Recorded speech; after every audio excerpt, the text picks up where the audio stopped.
Hello, everybody. Welcome to Hernando Tiger Football. And right now, it is a beautiful night, the third straight home game.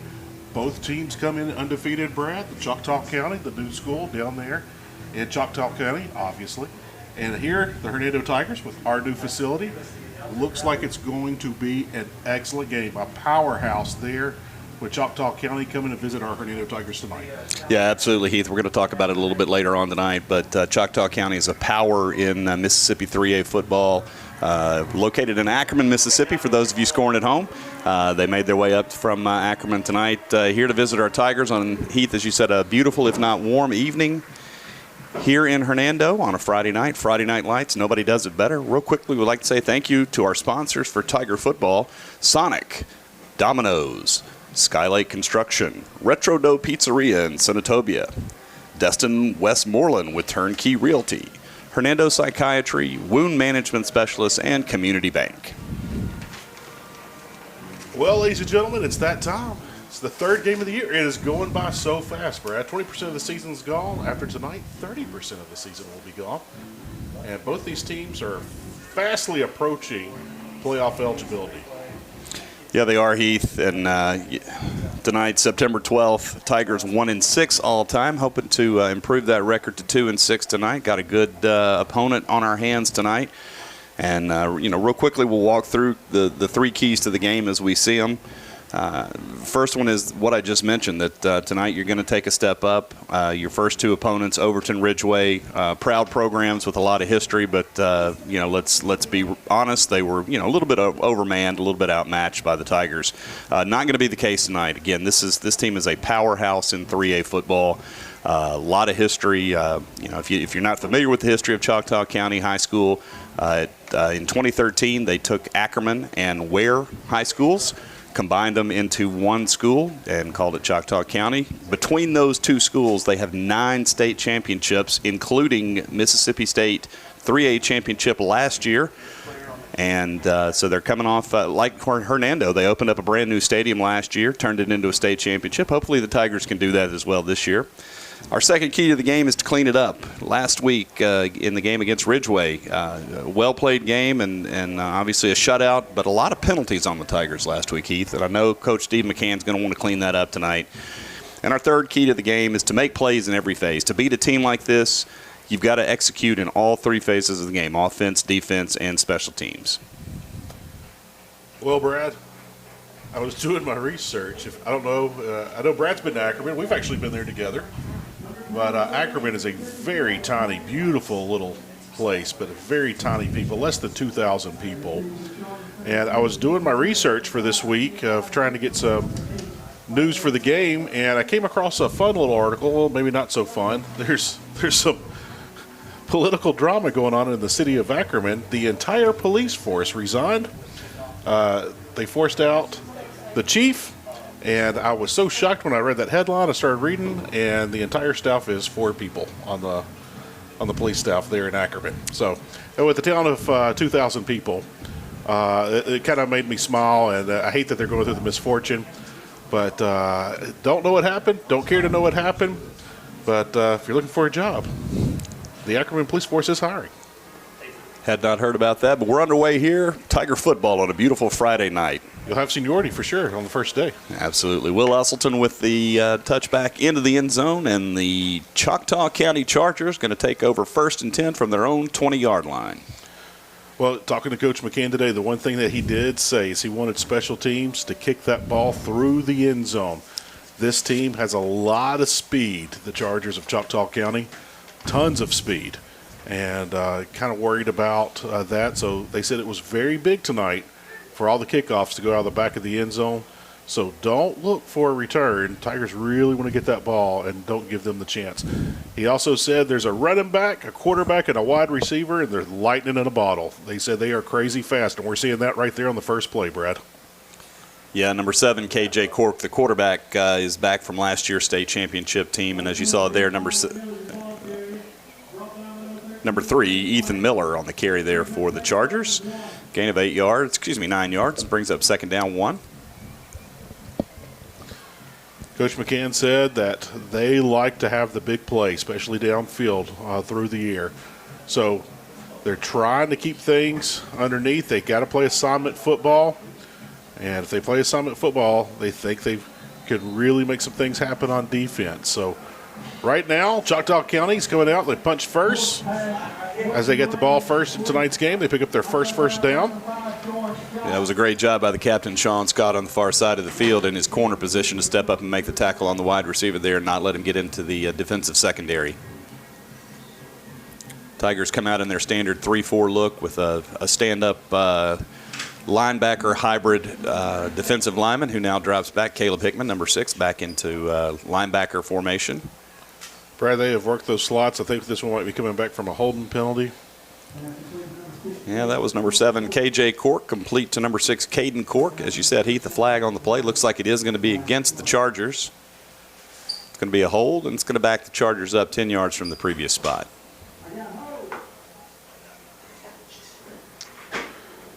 Well, it'll still remain first down.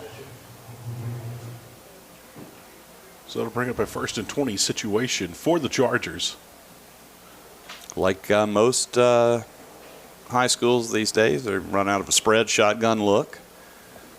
Go with the no huddle, hurry up. Well, not necessarily hurry up at this point, but certainly no huddle.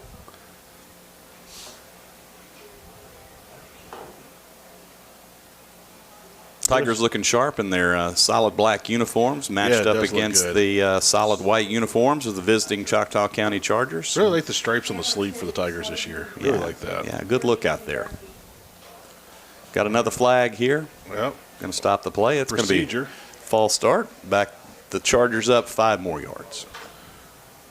Oh, Brad, you better get your pitching wedge out now. 1st and 25.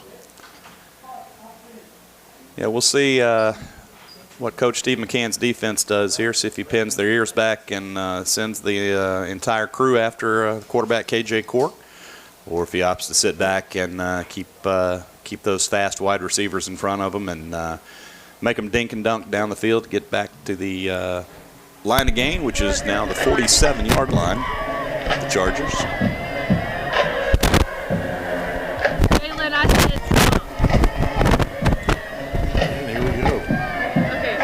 Oh, great coverage by the Tigers.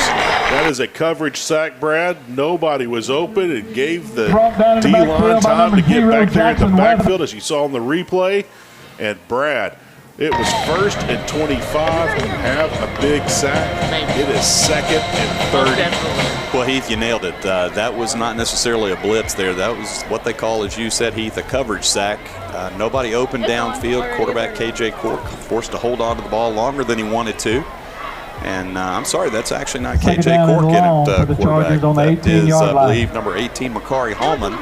Not sure if Cork got shaken up on a prior play.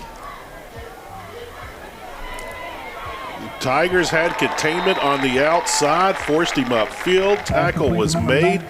Beautifully played by the secondary there on the left side. And it's going to bring up a 3rd long situation. But, Brad, this team from Choctaw County, they live on the big play. They live on the big pass. They like to take the roof off. They like to go over the top. And I won't be shocked if they take a shot right here. Yeah, Heath, that's what we call a chunk play, and now we see Cork back in at quarterback, not sure what was going on. Oh, I know what happened. He lost his helmet on the prior play. That's why he had to come out for a play. Loses the ball, goes out of bounds. Up. He's marking it. Yeah, there we go. You cannot fumble the ball forward out of bounds. So where the ball is fumbled is where it will be marked. That's what the official was doing. He was right on top of that. Officials never get enough praise. We only get onto them when they do something wrong. He was all over that. So props to the official on that. Here's a big 4th down. Yep. And Heath, I believe we're going to have a penalty here. I'm not sure. There's a penalty marker. I'm not sure if this is going to be some sort of sideline warning or what the...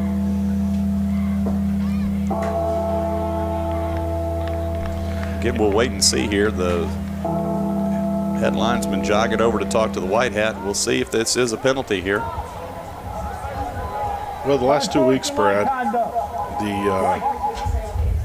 the 30 to 40 minute drive for Overton and Ridgeway that came here and played the Tigers in the first 2 games. They didn't bring much of a crowd. Ackerman, this team from Choctaw County, that's a 2.5-hour drive, and Brad, they brought quite the crowd with them tonight. Much more than triple than what the other schools had. Well, Heath, again, defending state 3A champions, ranked number 3 in 3A this year. So a good team and certainly a proud program. Brad, he punted that to the first down marker. That's where they had to get for a first down, and he punted it there. It was a good kick, but the Tigers just drove them back. Yeah, Heath, you really like to see the defense set the tone on the opening drive like that. Now you're going to get the ball in plus territory on the Choctaw County side of the field, and send the Tiger offense out there, see if they can't strike first, and take advantage of the opening drive, the defensive play on the opening drive, and set the tone for the rest of this game. The Tigers led out on the field by number 10, Asher Lawson. 3rd start at quarterback here for the Tigers this season. Well, 8:39 in quarter number 1. Tigers are going to take the first snap tonight, and they're going to keep it on the ground. Coach McCann said he wanted to establish that run game early, and he is a man of his word. He's going right after the heart of that Charger defense. Yeah, Terrence Walton had an outstanding game last week. Heath never did see the actual final stats, but I know he had to have close to 200 yards on the ground. Well over 100, certainly. But I think we're going to get a steady dose of Mr. Walton again this evening.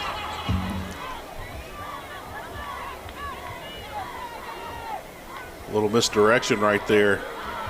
Tigers kind of mixing it up. Yeah, handed the ball off to number 32, Cooper Langford, out of that H-back, wing-back formation there. A little bit of misdirection. Either the Tigers missed a block or they brought an extra man, and I'm guessing they brought an extra man on there. It's a little crowded where that hole is supposed to be. And so he had to bump it out to the outside, and Charger defense was right there to wrap him up, bring him down. Now it's going to be a 3rd down and 7 situation for the Tigers. So trip receivers to the left, one running back to the left in the backfield. And here we go. Pass is complete. Big play, Brad. And the Tigers are on the board first. Touchdown, Hernando. Yeah, that nice pass there from Asher Lawson to number 32, Cooper Langford, who caught the ball in the neighborhood of the 30-yard line and then took it the distance into the end zone. And Tigers get on the board first, set the tone defensively, and then respond very quickly. 3 plays and 47 yards into the end zone for the touchdown. 40-yard touchdown pass for the Tigers.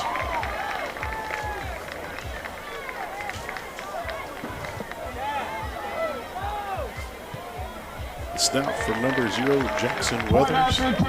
The hold from number 13, Brady Clancy. And the kick from number 2, Will Usselton, is good. And ladies and gentlemen, 7 minutes, 24 seconds into left here in quarter number 1. Hernando, 7. Choctaw County, no score. Brad, that's a great way to start the game tonight. Yeah, it absolutely is, Heath. Exactly what Coach Steve McCann could want. Can't do it much better. You know, just as I said at the beginning of the game, you execute in every play, every phase of play, and you got the opening kickoff into the end zone for a touchback. So the Choctaw County starts on their own 20-yard line. Your defense holds them, pushes them back, takes the ball over. The offense steps on the field, on the plus side of the field, and in 3 plays takes it to the end zone. You can't really draw up a much better start for a football game than what you've seen from the Tigers here tonight, and Coach Steve McCann has to be beaming on that sideline. Well, Coach McCann told us they want to kick the ball through the end zone every chance they can get. Brad, they've got 3 deep guys back there on the goal line right now. So the Chargers have 3 guys deep. They want to return this kick. They're going to try to confuse Usselton. Let's just see if he puts it over their head. Didn't quite get all of that one. Oh, he missed the ball. It's going to be scooped up and clothesline, Brad, right there inside the 10-yard line. Yeah, that was actually, Heath, that actually worked out a lot better than a touchback there. I'm not sure if he missed it or if he intentionally meant to kind of put the ball there, but it forced the deep men to come up. He saw a gap in between the next tier of return men and forced the returners to come up and try to make a play.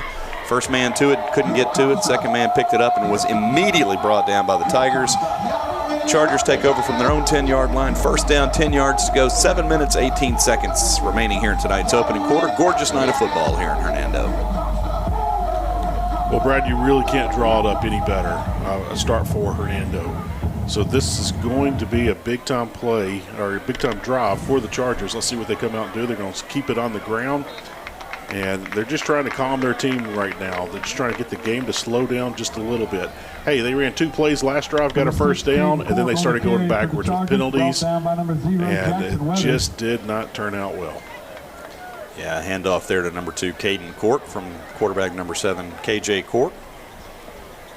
Takes the ball around the left side and picks up around 4 yards. Second down, 6 to go for the Chargers. 3 penalties for 30 yards on that last drive for the Chargers. So things are a little rattled right now. They're just going to try to slow the game down and start to get in a rhythm. And they're going to keep it on the ground. And man, that Tiger defensive line was right there. Yeah, Heath, that was a great job. Black jersey in every single hole on the offensive line. And then your linebackers step up and make a play and bring the runner to the ground. No gain, brings up third and maybe half a yard gain there. Brings up 3rd and 5 for the Chargers. Again, the spread look, no huddle, shotgun.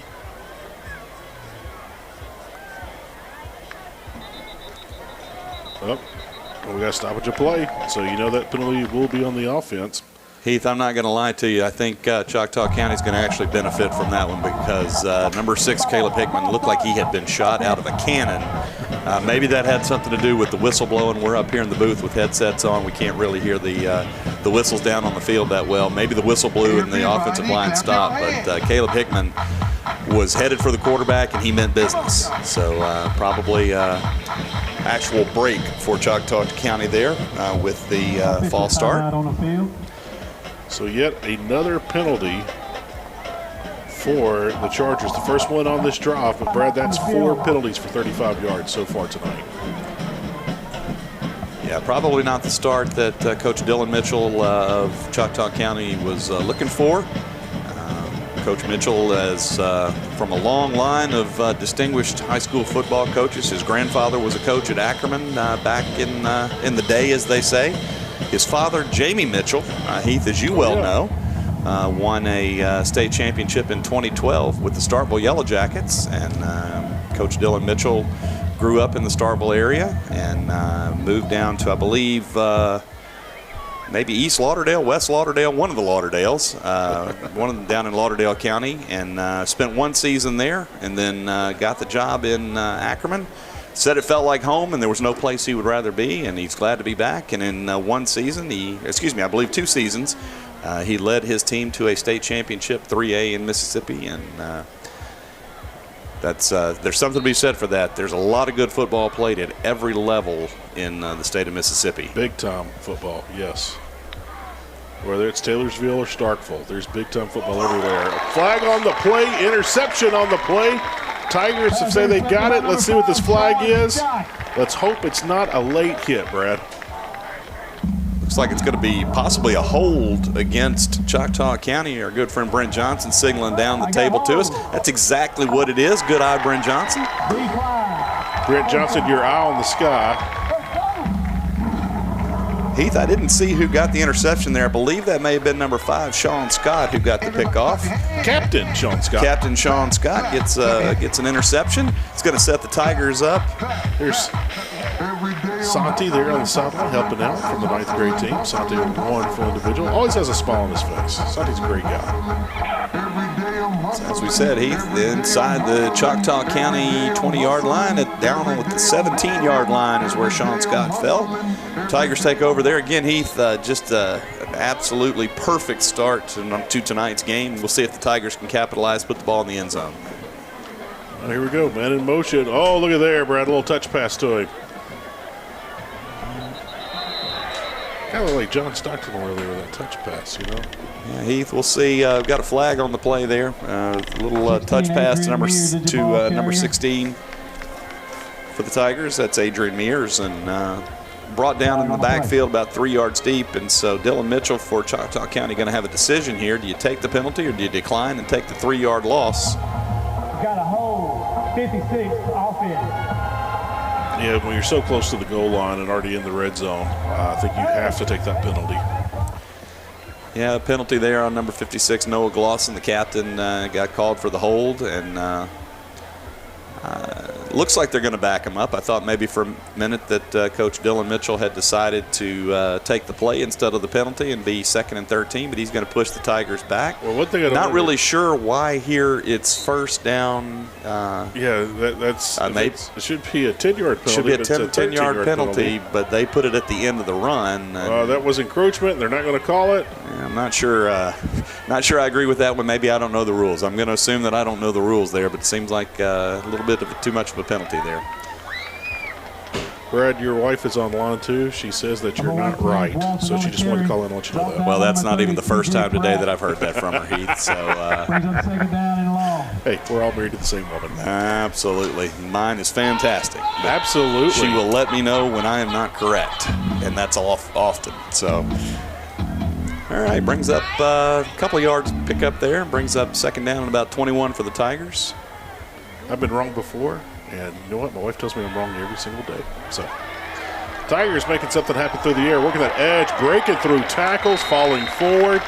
Brad, this is going to make it 3rd and almost manageable. You're definitely in field goal position. And Coach Steve McCann in our meeting today, he talked about that. He goes, we have an excellent kicker, one of the best kickers in the state. He said, but we can't settle for 3 like we've done in the first 2 games. We've got to get that ball in the end zone. So, I don't know if the Tigers are going to try to draw something up here on 3rd and 11 or try to make it a 4-down territory situation. But I do think the Tigers might be aggressive on this play. Well, we'll see what they draw up. That was number 14, Landon Graham, on the reception. Landon really had a great game last week and a nice reception and run after catch there on that play. A little misdirection out of the H-back slot, or out of the wing-back slot there. That's twice we've seen that tonight.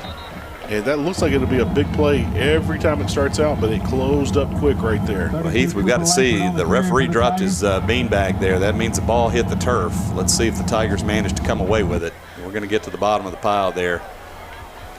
And it looks like the Chargers came out of there with it. Let's see. Let's see. Yep. The chain gang is moving spots, so they have ruled it a turnover. There's the official sign by the white hat. Tigers put the ball on the carpet. It is recovered by the Chargers. And, Brad, you never want to see a turnover, but especially deep in the red zone, right when you're knocking on the door to score. Yeah, Tigers had a golden opportunity there to really, really put it on the Chargers. And as you said, Heath, put the ball on the turf, and that's going to drive Coach Steve McCann mad, I know. But as you said, Chargers take over 1st and 10 from their own 16-yard line. 3 minutes, 47 seconds remaining here in tonight's opening quarter. Hernando, Mississippi, Friday Night Lights. Yeah. Oh, here we go. Trying to get that big play to happen. That's a nice chunk play there, Brad. Yeah, exactly, Heath. One of those chunk plays there to Kwesi Lane, number 8. And for the Tigers, number 4, Noah Elam, had to come all the way across the field from his safety position and make the tackle there. It was the last-ditch effort for the Tigers. Managed to bring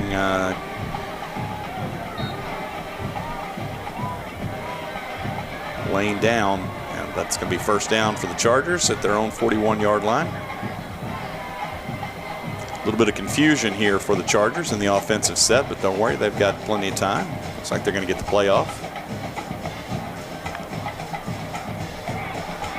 Trying to work the middle of the field. Nice run there. Number 2, Jeremiah Miller on the carry. Going to take the ball out to midfield, open up 2nd and 1. Heath, you really open up the playbook when you have a 2nd down and short. Literally every play in your arsenal is up for grabs here in this situation. So you might look to see if Choctaw might take a deep shot here.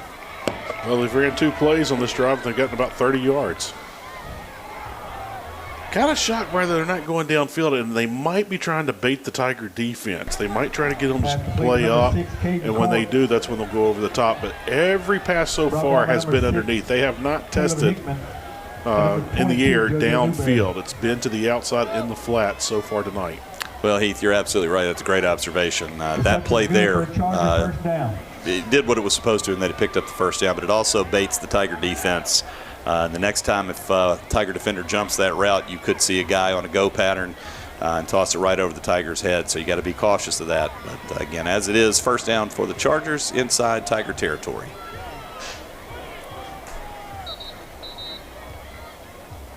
Got a whistle on the play. Looks like Chargers are going to take their first time out of the night. Interesting. Well, we've got a break, Heath. We thank our scoreboard sponsors, Sonic, Dean and Sonic of Hernando. Go the extra mile for Tiger Athletics. Be sure to stop by for a cold summer treat or one of those delicious footlong conies or one of those cheeseburgers that they've got down there. Dean and Sonic, again, they go the extra mile for Tiger Athletics, and we appreciate them. Also, our instant replay sponsor this year is Domino's. They're their new instant replay sponsor and the exclusive provider of pizza for Tiger concession stands. Be sure to call Domino's tonight or stop by the concession stand and grab a slice or a pie. Domino's Pizza, proud sponsor of Tiger Athletics.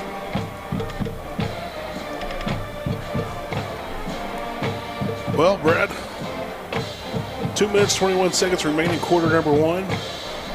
Beautiful evening here tonight, Friday night. A little warm out there, very humid, but this is the first time the Chargers have crossed midfield, and we're wrapping up quarter number one. So there's the timeout, 1st and 10. It looks like they're showing option. Quarterback keeper falls forward. Looks like he'll pick up a 3 on the play. 2nd and 7 for Choctaw County. Looked like the option play out of the shotgun, out of the pistol formation there. Cork decided to keep it. Again, as you said, he fell forward for a gain of around 3 yards at the Tiger 45-yard line.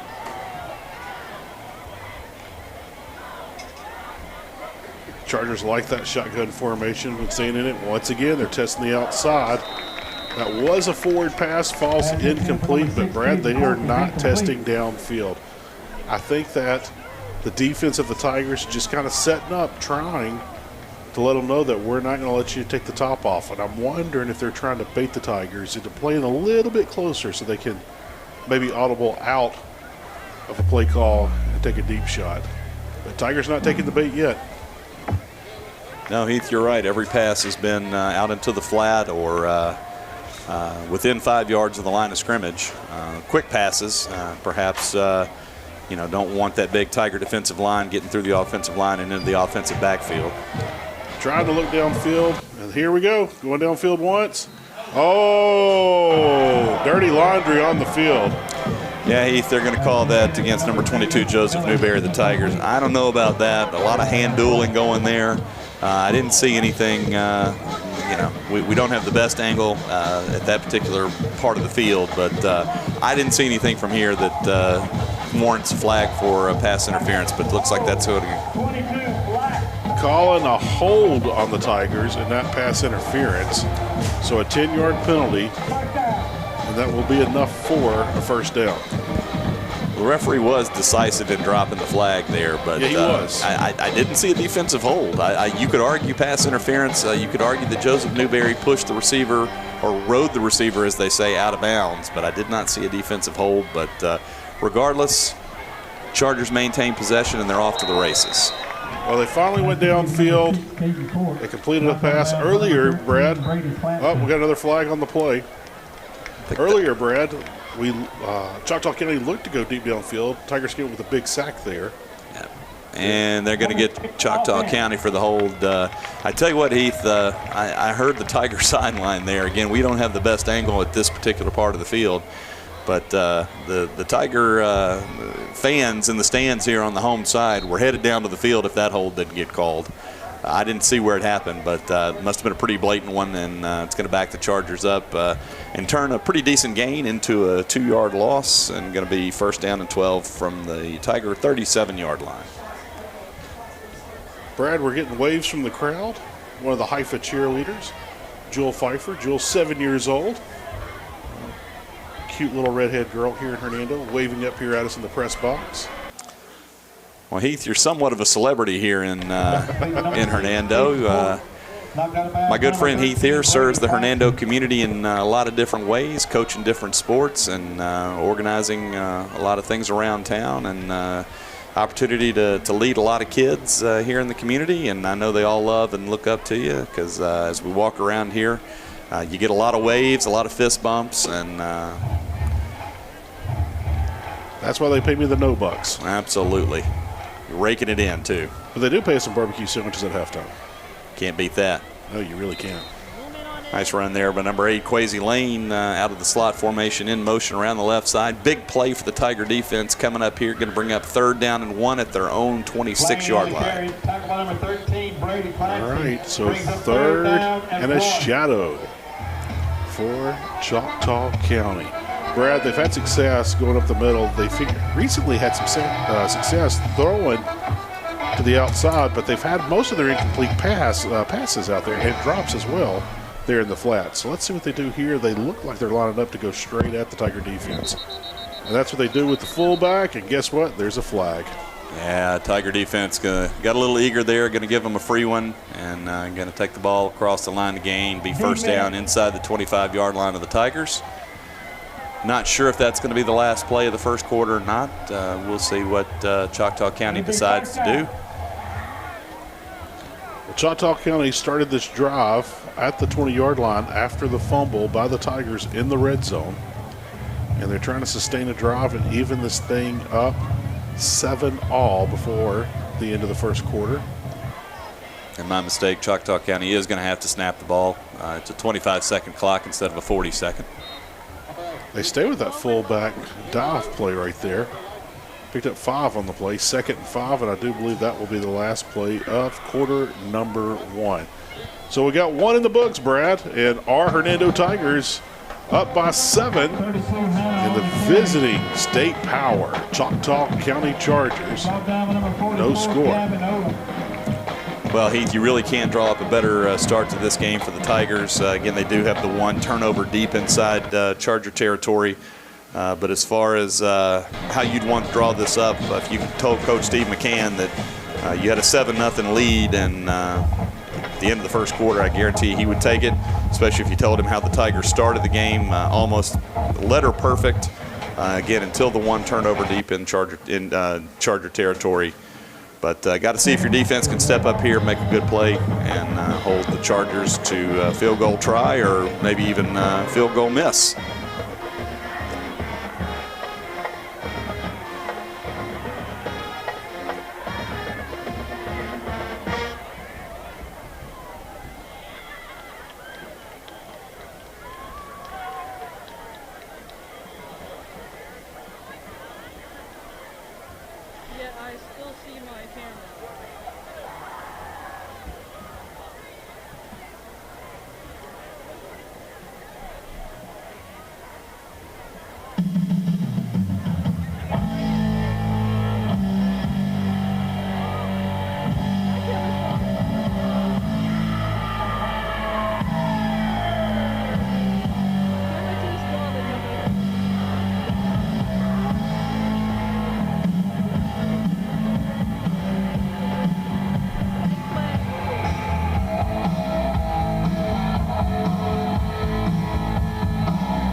Welcome back, everybody. Second quarter action getting ready to get started. Choctaw County has the ball, 2nd and 5, and they're in the red zone trying to get on the board. Tiger defense has been stubborn, just like that right there. Well, Heath, that was number 4, Noah Elam again, coming up from his safety position to make the tackle there. Got a hold of the running back from the Choctaw County and did not let go. Managed to get the guy down in the backfield. Loss of around 2 on the play. It's going to bring up 3rd and 8 for the Chargers. Big down for the Tiger defense. See if they can get a stop here. All right, 3rd and long. And the other 3rd downs that we saw Ackerman in tonight, it was 3rd and 27 and 3rd and 10 plus. So now let's see what happens here. Trying to keep the play alive with his feet. We got a flag downfield. That's probably going to be holding on the Tigers. There's 2 flags downfield. They didn't see the hold in the backfield, but they caught 2 downfield, Brad. Yeah, we'll see what the call is here. Again, as you said, Heath, those flags are in the vicinity of defensive holding.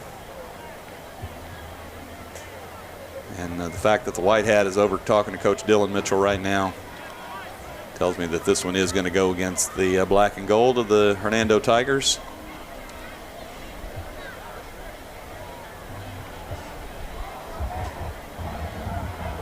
It is indeed defensive holding. And they will decline it. The result of the play is first down. So it looks like it's going to be first down on the 11-yard line. They can get a first down just inside the 1.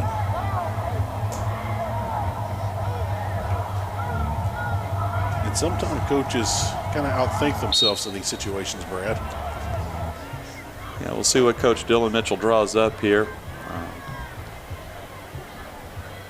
Keeping it on the ground, falling forward. Maybe a tad bit of extracurricular activity there at the end of the play, but nothing too much. Jeremiah Miller on the carry for the Chargers there. Gain of 4. Brings up 2nd down. Tiger defenses look great tonight, Brad.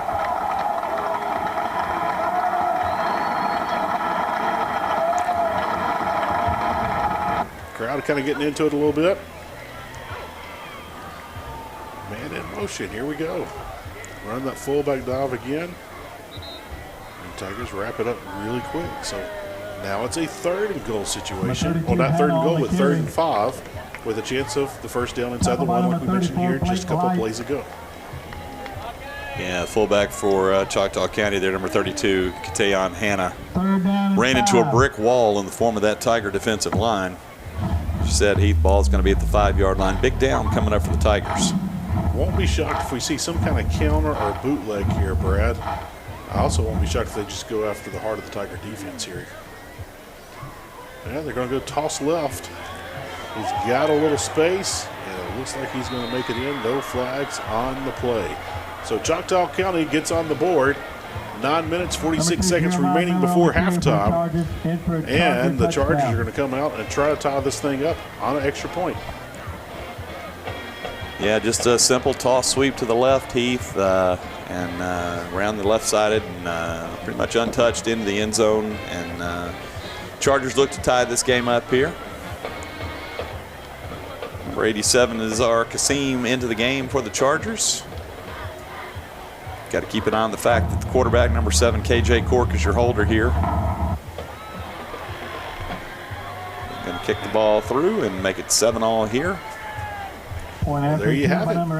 So now we've got a tie ball game, and this is exactly what we expected tonight, Brad. We thought this would be a 4-quarter game.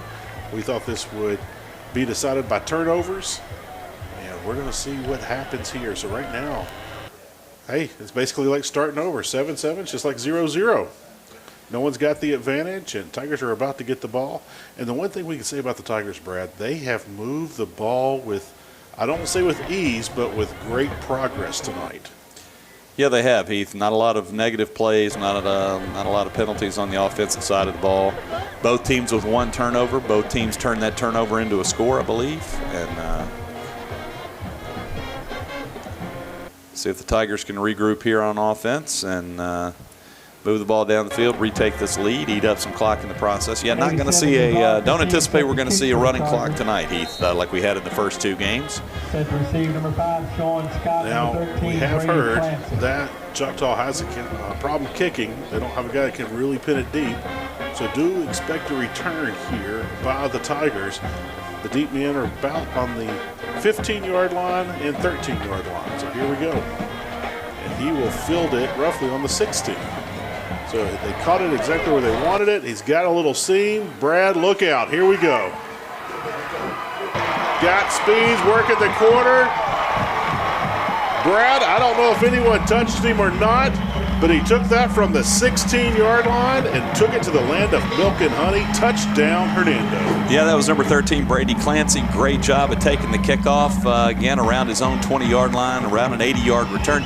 Worst thing about this is he's got to turn around and hold for the extra point here, Heath. He's going to have to catch his breath real quick and get himself ready to get in there. And I actually know, looks like Coach Steve McCann is going to send the backup holder in there.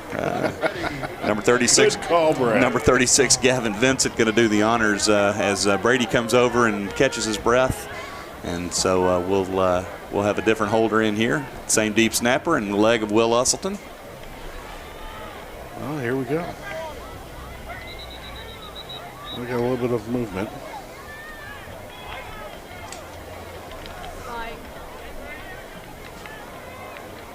As you said, Heath, false start. That's going to back the Tigers up. False start call against the Tigers. So Kevin Vincent checking into the ball game to hold the snap, the junior, number 36. Will try to make things happen for the Tiger special teams.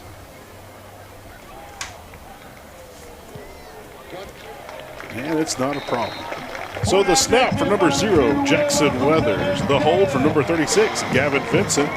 And the kick for number 2, Will Usselton, is good. Well, Brad, that didn't take long. The Chargers of Choctaw tied this ball game up. Took almost most of a quarter to drive the ball length of the field. And it stayed tied for just roughly about 14 seconds.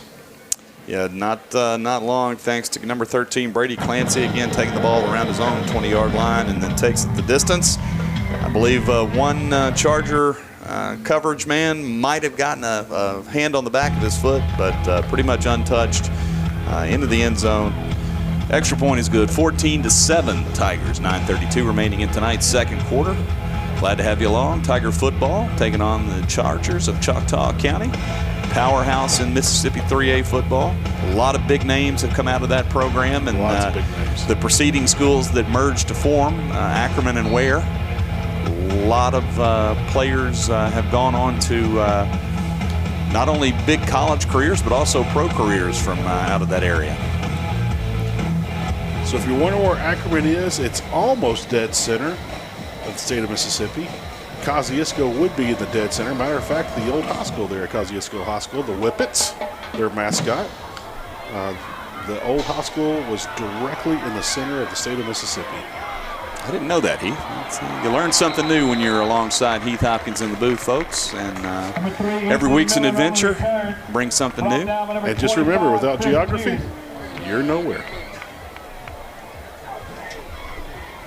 Well, I said we weren't going to break out the filler material tonight, folks, but here we are. Again, 9:23 remaining in tonight's second quarter of action. 14-7 Tigers on top.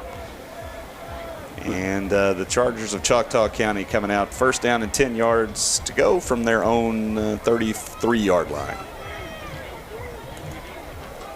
So Kosciuszko in Attala County, right next to Attala County is Choctaw County. Where's Noxubee County? It's around there somewhere, too. Noxubee Right? County is right there just kind of south of Starkville, but heading in that direction. The famous Noxubee County Refuge. One of the most beautiful state parks, national parks that we have. Timeout taken by the Tigers. So 9:23 taken. And Brad, I kind of wonder if that timeout was one of multiple things.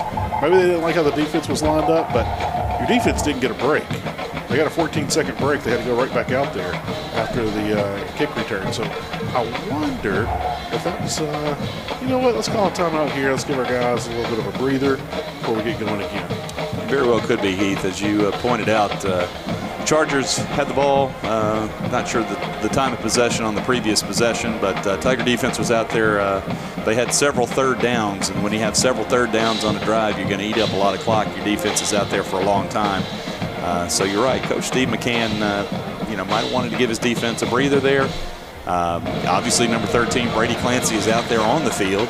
So he went from defense to return man, and now he's back out on the field on defense. So, yeah, you're absolutely right, Heath. Good observation. 4 minutes and 4 seconds remaining in the first quarter is when Choctaw County had the ball, had that super long drive. So he took up the last 4 minutes there, and they ran down another 3 minutes. So 7+ minute drive. Got a late flag here, Heath, and that is almost on a tackle like that. It's almost always going to be a face mask call against the defense. Flag on the play. And the dirty laundry will go against our Tigers. Personal foul. That's exactly what it is. 15-yard variety face mask there. Didn't see who got the face mask, but that's going to move the ball across midfield. Chargers are in business inside Tiger territory.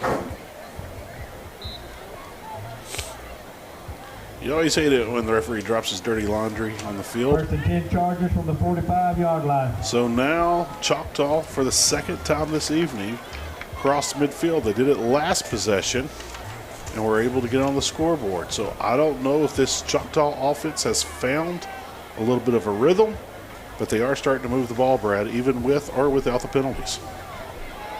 Heath, as you noted, another pass out to the flat there. Great job defensively for the Tigers. There on the tackle, number 44, Gavin Odom. If they haven't thrown down the field, Brad, I'm talking about Choctaw County and their quarterback. If he hasn't thrown down the field yet, which he has multiple times tonight, 2 passes downfield if I remember correctly, I'd be wondering if he was injured or had a shoulder injury and couldn't get any, mustard, put a little pepper on that ball and get it downfield. But he has been able to do that. But I'm starting to wonder a little bit. There's a reason why they're working the sidelines. And they haven't had too much success. They've had some tonight, but not too much.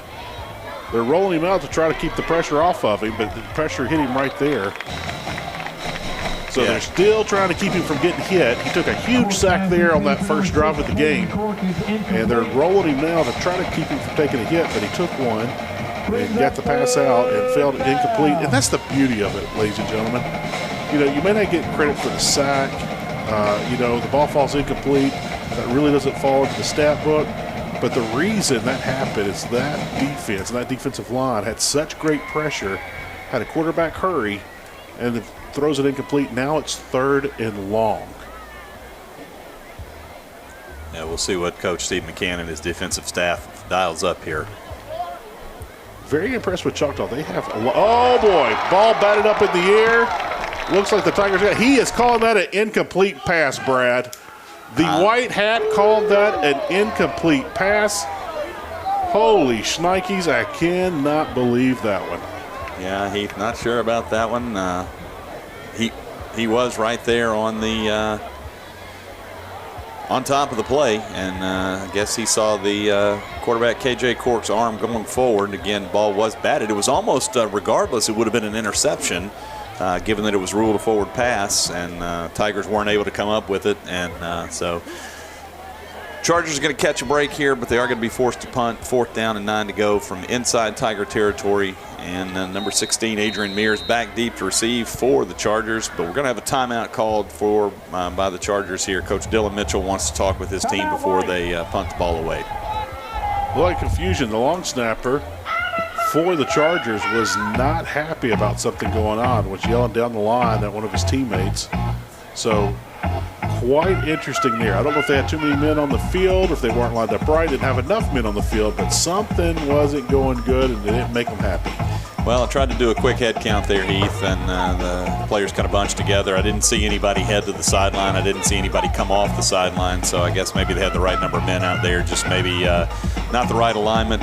Who knows, they might have had a rollout and with the potential to run and fake it. I tell you what, if I am Coach Steve McCann's defense, I'm in punt safe here. Yes. And I'm absolutely looking for the fake, especially given what we just saw there with the confusion and the timeout. Something was definitely brewing there for the Chargers, and as expected, Coach McCann is going to put his group in punt safe, which is basically a base defense with a deep return man. The punter's got to be one of the taller players on the team, Brad. That's a very tall punter back there. Yeah, that's number 85, Kipton Johnson for the Chargers. Decent kick gets out. And a nice job there by Adrian Mears, number 16, to corral that punt. A little bit awkwardly, but brings it in, and Tigers are going to take over from their own, just outside their own 15-yard line, 1st and 10. You know, something that Mears did right there, and again, it won't get, a lot of love. 1st and 10 Tigers. But if he let that ball go, didn't touch it, that ball's probably going to roll deep inside the 5-yard line, and the Tigers would have the entire field to go. Now, we've seen the Tigers score already this year on a very long drive, but, man, it makes it so tough. So, Tigers take over. Here's 7:42 before halftime. They got 2 timeouts. They're coming out in shotgun formation, and they're going to keep it on the ground. They want to establish that run game. Yeah, there goes number 1, Terrence Walton, again off the right side to give from Asher Lawson there. Going to pick up 6, 1st down, 4 yards to go. Excuse me, 2nd down, 4 yards to go. 2nd down and 4. So defense finally gets a break. They were out there. They gave up the touchdown that tied the game. Tigers came out, scored on the kickoff after the touchdown. And now defense got to stop, deep punt. So maybe the Tigers can get a long drive here before halftime. Or maybe they'll get a quick strike, Brad. Here we go. Business has picked up. He's crossed the 50. No one's close to him. It's a foot race. I think he's easily going to win it. And I feel sorry for the defense, but everyone's cheering for that Hernando Tiger touchdown. Yeah, that was number 20. Brian Heath caught the ball, broke tackle on the safety, and as soon as he got out of the grasp of the safety, was off to the races. And there are not many people who are going to catch Miles Bryant on a foot race, I can tell you that. Absolutely great play there, and Tigers convert a nice defensive stop into a touchdown, and look to go up 21-7 here with the extra point attempt by Usselton and upcoming. Unofficially, Brad, I do believe that is a 79-yard touchdown pass. So that will pad the stats tonight. Yeah, Heath, I think you're right. Mears caught the ball on the 16, 5-yard gain on down number 1, and on down number 2, Miles Bryant off to the races. Had to break 1 tackle, and man, after he broke that tackle, he broke for the end zone. That was beautiful display of his skill and talent of just being a speedster. And toughness, Heath. I mean, didn't come down after he got hit and tried to the safety had him dead to rights. Safety had his arms wrapped around him around the 45-yard line, and Miles managed to break free. And then again, there aren't many people that are going to catch Miles Bryant in the foot race, and off the races he goes into the end zone. 21-7 Tigers. 6.5, just under 7 minutes remaining here in tonight's first half of action. Should be coming up on our second quarter heat timeout. Kind of a balmy evening here for mid-September. The nice weather we had in the first couple of weeks of the season, Heath, has turned back into summer, false fall as they call it. Coach Anders from Northwest there on the sideline. I believe he's doing a little bit of recruiting tonight. I think there's a couple of players that he's come to see, not only from our Hernando Tigers, but also from the Chargers of Choctaw County. And I got caught up in the camera there, but the cheerleaders showing out, having fun tonight. And Brad, look at all the students. Look at the blackout. That's a fun student section tonight. Well, nobody does Friday night lights better than Hernando does, Heath, and a great student section. Number 3, Ethan Miller. Number 5, Nehemiah Mitchell. Yeah, it must have been a personal foul, Heath, on the play there. I don't know if it was after the touchdown or if it was on the extra point. Again, the Tigers scoring on the end of the field that you and I don't have a great angle on, but I can tell you one thing. If you give Will Usselton the 45-yard line to kick, you might as well go ahead and put this on the 20 for the Chargers, because this one is going through the end zone. I won't be shocked if he tries to kick it through the uprights right here. I really won't. Now, in other situations, in other games this season, if this situation comes up, Will might do a sky kick. But right here, Coach McCann talked about they wanted to kick that ball through the end zone all night tonight. Let's see what he does. I'm thinking this one's going through the end zone, if not the uprights. Oh, they're trying to catch him off guard. Did not see that coming. Well, Heath, when you're kicking from the opponent's 45-yard line, you might as well take a shot. You know, the worst thing that can happen is what happened there in that Choctaw County catches the ball, and they're going to have the ball at inside their own 35-yard line. But I like the move there. I love the aggressiveness for multiple reasons, Brad. If you recover that ball, not only can you control this clock and grind it and pad your lead, but you're giving your defense more rest. That defense has been on the field a lot tonight because the Tiger offense keeps and special teams keep striking extremely quick.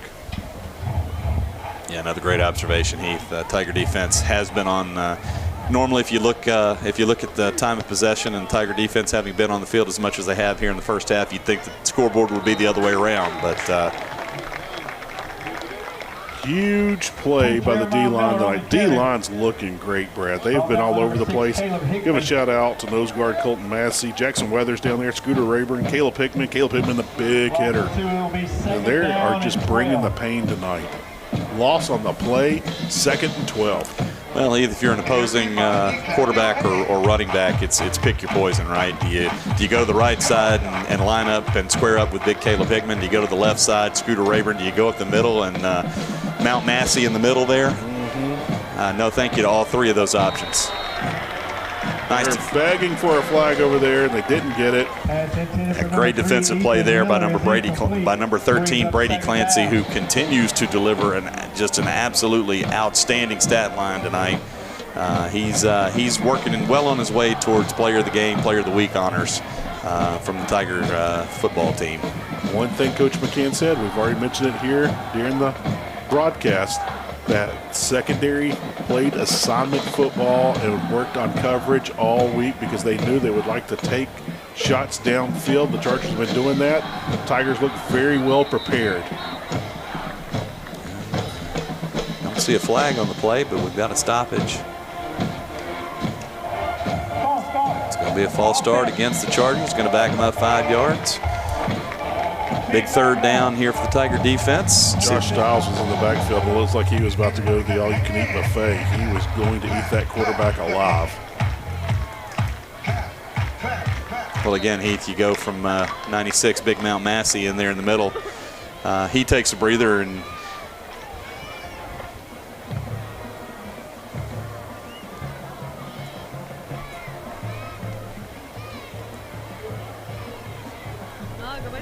here we go. 3rd and very long, Brad. Here we go. And a pump fake here. Stride for stride.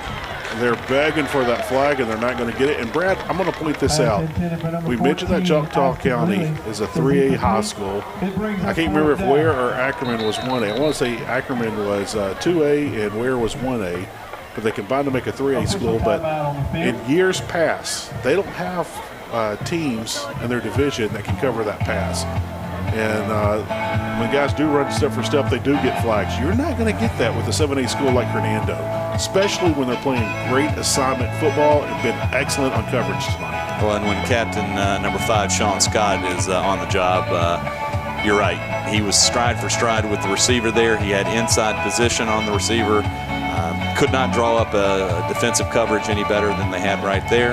It's going to force Chargers into a 4th and long situation, likely going to punt the ball here. We've got the half quarter, the 6-minute water and heat timeout break here. Six minutes on the money. 2nd quarter of action. Tigers lead 21-7 here in Hernando. Dance team showing off their abilities and skills. A lot of rhythmic applause down below us to Alabama. You know, Brad, one thing about Alabama. When Just one thing. Oh, we could talk about Alabama all night, brother. All right, just one thing. But when an Alabama song starts, you know it's Alabama. They have the most unique intros to all their songs. But when you hear one, you know it's Alabama. They're all different. They're all unique. But you know it's Alabama. Punt barely gets away. Wow. Calling for a fair catch. He had plenty of room to return, but he played safe than sorry, and that's okay. 5 minutes, 53 seconds remaining before half. Tigers will get the ball. And I think they just have one timeout remaining. Correction, they have 2 timeouts remaining. The Chargers have 1 timeout remaining here before halftime. So 3 timeouts by both teams, 1 for the Chargers, 2 for your Hernando Tigers. And with, again, 5:53 left in the first half, Tigers will take over here on the 38-yard line. So defense deals it out. It looks like defense is getting stronger as the game goes on, Brad. Although they've been out there for a long time, they're starting to throw their weight around. Yeah, I'm sure they're asking on their way past their offensive end. And ball on the turf on the turf. First play, and defenses can't believe it. Defense is going to have to go right back out there, Heath. I was just about to say that the offense when they pass their defensive counterparts, the guys asked them to stay out on the field a little bit longer this time, and it's not going to happen. First play from scrimmage after the punt, and Tigers put it on the turf. Chargers fall on it, and they're cooking at the 35-yard line of the Tigers. One thing I'd like to point out, Brad, I don't know if you noticed or not, the Chargers have lined up in so many multiple formations on offense. I've actually been very impressed of how many formations. Just about every play it's been a different formation, and one that we haven't seen tonight. With that, they're not getting much success on the ground. They're starting to roll the quarterback because they won't take the hit, and they're not completing that deep ball down the field or getting the call. So let's just see what happens here. He slips through the defense, is brought down. That'll be a first down situation, and Brad, I believe it's been a couple possessions since the Chargers had a first down. So that's something positive for Choctaw County. Let's see what the Hernando defense does here. Yeah, Heath, that was the flex bone formation. 2 slot men lined up on either side of the line of scrimmage. Handoff was to number 8, Quasi Lane, who takes the ball around the right side. As you said, he just passed the line to gain. First down and goal at the Tiger 25-yard line. First and 10. So, excuse me, first and 10 at the 25-yard line. You're ready for that halftime meal. I understand. I'm there too. And they're going to try to go downfield again. And, Brad, just like that, a quick strike by Choctaw County. So a 2-play drive after the fumble. And I would like to point out, I just thought about this. There's only been twice the Tigers have put the ball on the turf, and both times Choctaw County has resulted the drive in a touchdown. Yeah, Heath, that's it's going to drive Coach McCann crazy. You just can't turn the ball over in your own territory like that. And again, Chargers have done a great job capitalizing both times. And pass there for number 7, KJ Court, to number 6, Caden Court. Takes the ball into the end zone. 25-yard touchdown pass. Makes the score 21-14 Tigers. 5 minutes, 13 seconds remaining here in tonight's second quarter. Wow. So the Tigers had the ball up 21-7, looking to run it up 28-7 and take a big 3-touchdown lead into halftime. Instead, they put the ball on the carpet, recovered by the Chargers. They make a quick strike. It's a 1-score game. And, Brad, it's anyone's game right now. It's now back to a dogfight. Yeah, you got to wonder if maybe the Tiger defense a little winded and been on the field, as we've noted several times in tonight's first half. Been on the field a lot here in the first half. And Tiger offense puts the ball on the turf. Chargers take over, and in 2 plays there in the end zone. And just like that, as you said, Heath, we're right back in a ball game. 21-14, good guys. Calls the fair catch right there at the 26, 27-yard line. That's where the Tigers will take over with 5:13. So Tigers have been taught the fair catch. We saw it on the punt. We saw it on the kick.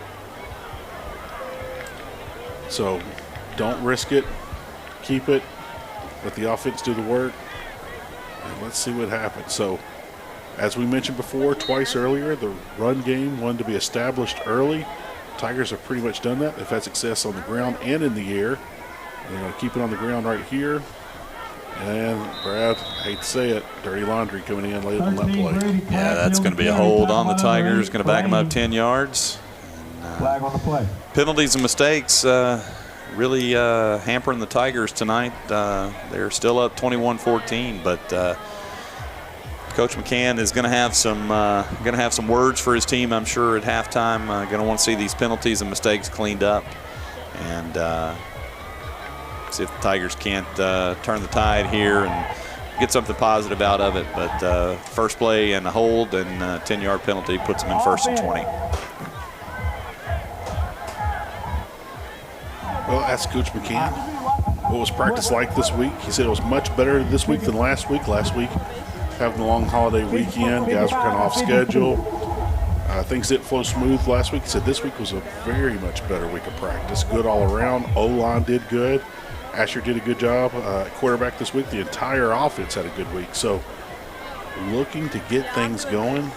And he mentioned, Brad, that the Choctaw County Chargers have the longest win streak in the state currently. 16 straight wins. Were state champions last year. They are off to a very impressive start. And great for the new school from last year, but they got 16 straight wins. Yeah, Heath, you got to go all the way back to the very first game of the 2024 season to find the last time the Chargers of Choctaw County lost. Again, they beat Noxubee County, who's now in their district. So you have not only last year's state champion, but last year's runner-up in the same district, same region. But they beat Noxubee County. And you have to go all the way back to August 30th of last year. So it's been more than a calendar year since this team lost a football game at Park Lane Academy down in Jackson by a whopping margin of 22-21. So even that last loss was a close game. This team knows how to win, and when it gets tough and close, you can count on those kind of teams, and that's the kind of game you kind of want to stay away from. So hopefully the Tigers can get a long drive here and punch it in before halftime. Very tough group, Coach McCann said, of this Charger team. So they're very dangerous. Quarterback, running back, wide receiver, like lightning in a bottle, as he described them. He was very impressed with them. They played 2 games. Games came down to the final horn. And that was one thing Coach McCann said, because these guys have played 2 four-quarter games. beat East Webster, ball tipped in the air, dangerous right there. Tigers get away with it. But they beat East Webster first game, beat New Hope. But both games came down to very late in the fourth quarter. Tigers, on the other hand, had 2 blowouts against 2 Memphis City schools, one being Overton, one being the Roadrunners of Ridgeway. And Coach McCann was a little bit concerned about that. So now after the penalty, Tigers are getting ready to punt. And they're bringing the house, Brad. They brought the house. Beautiful spiral off the foot. Watch this thing. Wow. The only thing bad about that was it was angled towards the sideline. If that thing gets a bounce, that might have been about an 80-yard punt off that was a missile off of the foot of Will Usselton. And Coach McCann ran up to him, tapped him on the helmet, leaned into his ear hole, and was telling him a great job. That was a beautiful kick. Yeah, it was, Heath. And I want to take a step back. Just a minute ago, I said that the last loss for the Chargers was at Park Lane Academy. Park Lane Academy is, of course, in beautiful Macomb, Mississippi, not in Jackson. Knew it was in the southern part of the state, right there off I-55 through Macomb. But some late game heroics in that game.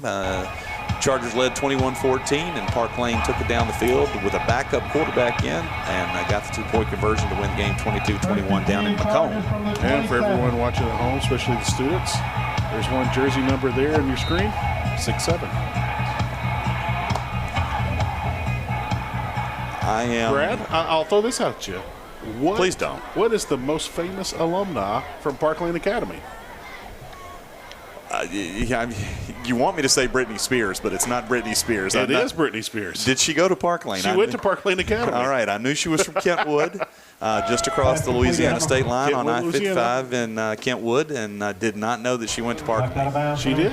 All right. So the Mouseketeer herself, Britney Spears, went to Park Lane Academy.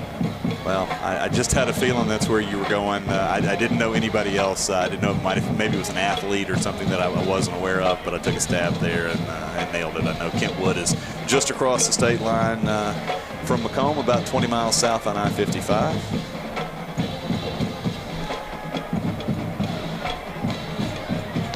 Nice play, belly to back suplex right there. Watch the replay on this one, Brad. Wow. Bam. Caleb Hickman needs a ring name after that one. That was, as you said, Heath, belly to back suplex and executed to perfection. No gain on the play. Second down and 10. Clock ticking here in tonight's second quarter. Just about 3 minutes left here in the first half of action. Tigers clinging to a 21-14 lead. Chargers ball. Second down, 10 to go. Again, the formations for the Chargers have been just excellent. Yeah, they do run a lot of formations.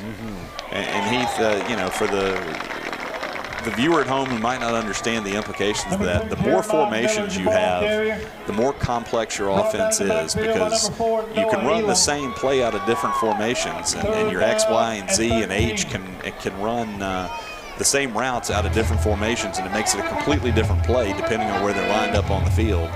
And again, the more formations you use in your offense, the more complex it is, the more the signals the offense has to remember, the more calls the quarterback has to make for the offensive line in terms of blocking schemes. Let's see if the Tigers, oh, nope, we got a flag on the play. I was about to say, we're starting to get here toward the end of the first half. 2 minutes, 11 seconds for flag on the play. I believe that will go against the Chargers. But I was about to say, Brad, I won't be shocked if the Tigers use a timeout here to save a little bit of that clock, see if they can't get a score before halftime. And Brad, I know that you kept up with it. If I'm not mistaken, the Tigers took the opening kickoff, so it will be Charger ball in the second half. Did I get that backwards? Yeah, I got that backwards. Yeah, so the Chargers won the toss, took tonight's opening kickoff, and the Tigers forced a punt on the opening drive, took over inside the 50-yard line. And that's the big play capability. Now you don't want to use that timeout. You want that clock to run now. But if the Tigers are able to get a score before halftime and get up by 14, then they can come out second half and get up by 21 points. That would be huge to start the second half. But right now you just need to stop. Trips receiver to the left, one receiver to the right. He's going to go to his receiver on the right with one-on-one coverage. And Brad, guess what? Tie ball game. We're one extra point away from this being a tie. Yeah, Heath, that was surgical by the Choctaw County Chargers there on that drive. Big third down pickup conversion to keep the drive alive, and in the very next play, take it into the end zone. As you said, Heath, extra point away from tying this one up and having a brand new ball game here. But as you said, Heath, if the Tigers can take the kickoff and go back down the field and score and then get the second half kickoff, got a chance to get back out to a 2-score lead.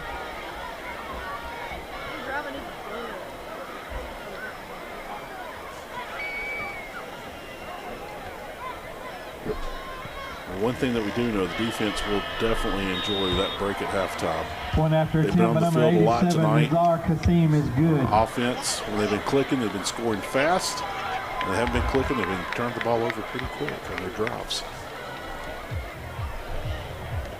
Yeah, Jackson Weathers looks like he is just spent right there, calling for the water. And hey, he's been playing his heart out. He's had a good game tonight. Well, you got to stop and think Jackson is a guy that plays both ways out on the field and special teams on the extra point attempts. So Jackson's on the field for a lot of snaps, and they're been up and down, been a racetrack up and down the field here in tonight's first half. I can't really say with the temperatures a little elevated from what we had in the first 2 weeks. Can't say that I blame him. Hernando waving to everyone at home, saying hello.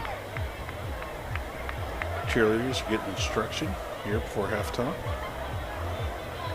So, fun field halftime coming your way here shortly. Minute 35 before we get there. Okay. Tigers do have 2 timeouts. Choctaw County still having their 1 remaining timeout left. Hernando band before the game, Brad. They thought about going down, got back up, got stopped. So now, just 6 seconds ran off the clock. So 89 seconds remains here in the first half. We'll see what happens here for the Tigers. So, Brad, Tigers have struck quick several times tonight. I wouldn't be shocked if the Charger defense, not necessarily playing a prevent defense, but playing back a little bit.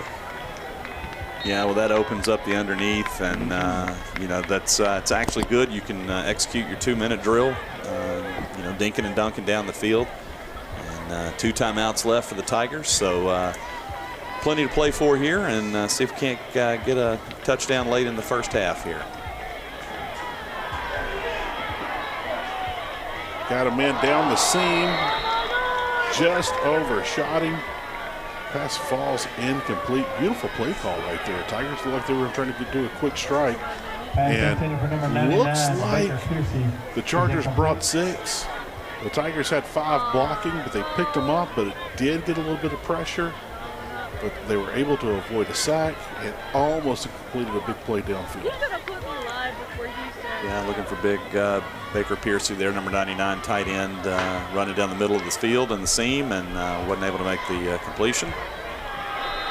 See if Coach McCann elects to burn one of his timeouts here. Doesn't look like it. Well, at this point in 3rd and long, you don't want to stop the clock. You want to keep the. I was actually kind of shocked about Choctaw County not burning theirs. Well, I think they're going to get the ball back, and so they want to hold on to that timeout. See what happens here on 3rd down. Maybe they stop the clock after this 3rd down, get the punt, and see what they can do. See if they can get a cheapie before halftime. All right, here we go.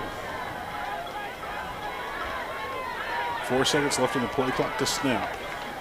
Shift. 1 second left. And the Tigers burn a timeout. 36 seconds remaining. They didn't take the 5-yard penalty. And Brad, that might have been planned. Hernando. Yeah, I'm not sure. It was a late substitution, and the Tiger limped off the field. I don't know if that was lobster, the famous play call. But I think they might have been playing possum there with the injury and substituting late. Maybe trying to get Chargers to call their last time out with the late substitution, but that was not the case. That doesn't happen, does it? Oh, absolutely. Absolutely. All right, you're laying out some pretty bold allegations here, and just I have a hard time believing that coaches would be that crafty. Well, any way you can get your opponent to burn their timeouts is a huge win. And some coaches line up in crazy formations, do late substitutions just to get you to burn a timeout. Did we see a flag? No, we did not. I thought we saw a flag. Pass is complete. It'll be short of that 1st down. Brings up 4th down. Yeah, the worst thing about fell incomplete. I thought that pass was complete and brought down. It fell incomplete. Yeah, no, incomplete pass there. Worst thing about that is it stops the clock, and 32 seconds remaining here. Hopefully Will can get another one of those missiles off of his foot and pin the Chargers deep here and force them to try to go the length of the football field in just over what will be about 25 seconds by the end of the punt here. Good snap. They're not pressuring. Nice kick again. Oh, like a torpedo, Brad. Now that was about a 48-yard punt there off of the foot of Will Usselton. A thing of beauty, too. He really gets those spirals that, and the word they use, they turn over. So.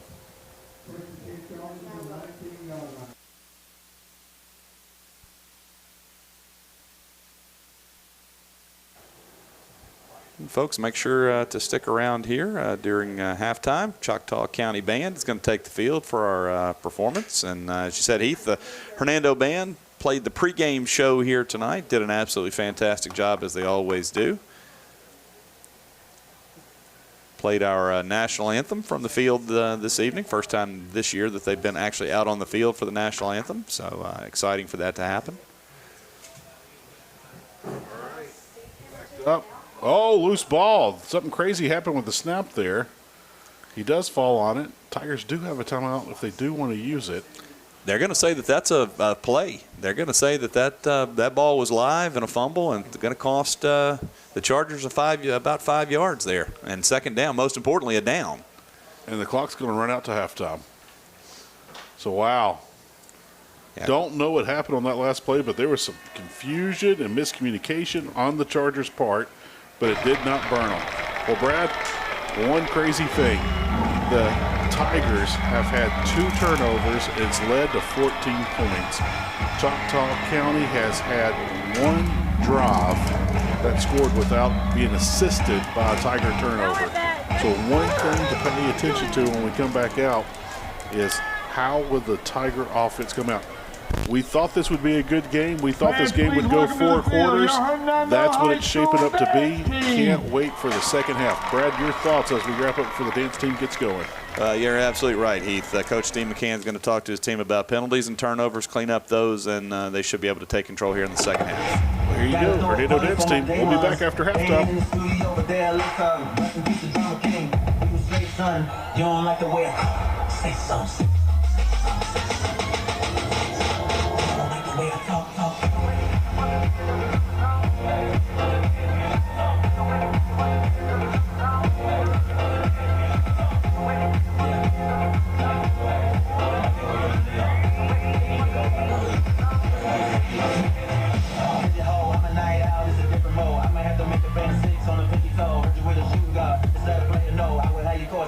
Not the middle row. All good love in the minute though. I can't stress about them because I'm a timid soul. Plus I'm cooking up and bitching on your kitchen stove. I slide the bubble, see the stuff that we can go. Say I'm 5'8", but I can't get recalled. Bro, think you John Wayne. I bought them Yellowstones, better way they hang, babe. You could crack the code, bust down everything. Set it rolls, gold, red, talking to these players like I'm J. Cole. I can tell her, before I even know. Don't tell me that you model if you ain't been involved. Gotta throw a party for my day one. They ain't in the studio, but they're late son. Rest in peace of Drum King. We was straight son. You don't like the way I talk? Play a safe son. Gotta throw a party for my day one. Pull up and you know it's at the bass jump. Pull up and you know it's at the bass jump. Step up. He came in a roll. Gotta throw a party for my day ones. Gotta throw a party for my day ones. Kill yourself. No. Back to Hernando High School dance team.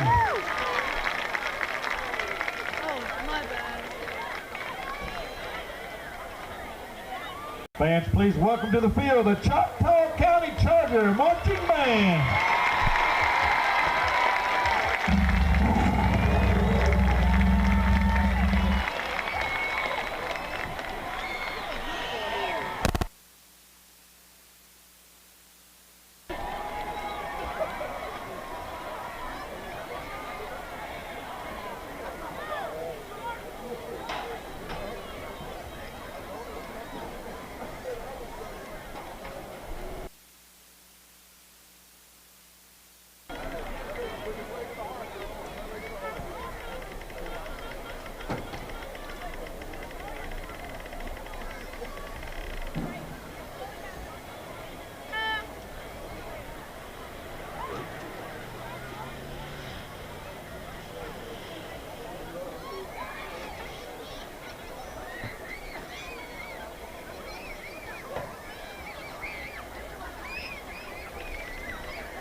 Why he talking to me like I'm a kid?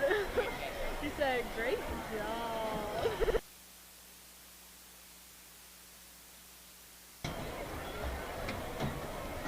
He said, Cameron, can you give me a shot of like 3 players?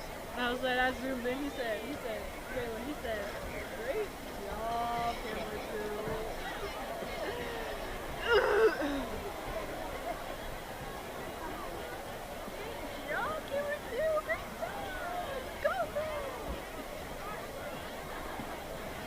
This game is moving.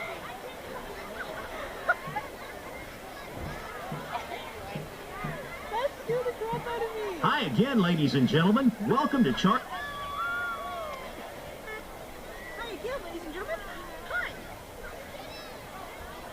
Hi again, ladies and gentlemen. Welcome to Charger Stadium, where we're getting set for a winner-take-all matchup. Tonight's game is brought to you by Choctaw County Band Directors Bruce Dobbs and Dakota Young, Principal James Catchot, and Superintendent Glenn Beard. Pitching tonight for the Chargers, it's your drum major, Jacob Wilson. It looks like the team is ready to go. That can only mean one thing. It's time to play ball. This isn't the right sport.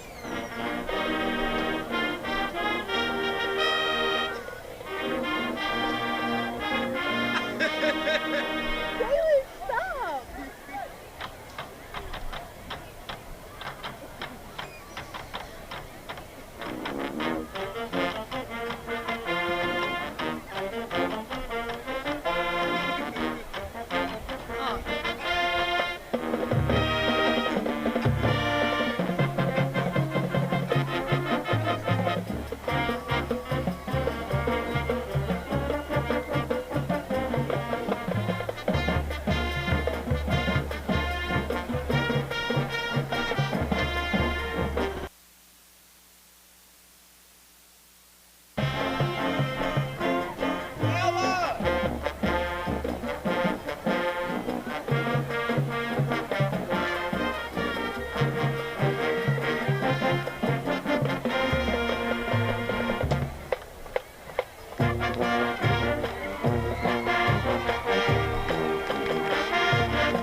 game is clicking right along, and we've reached the 7th inning stretch.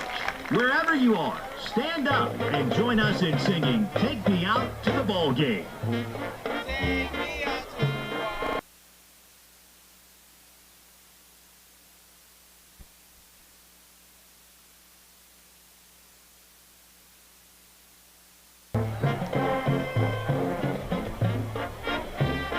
Oh no, let's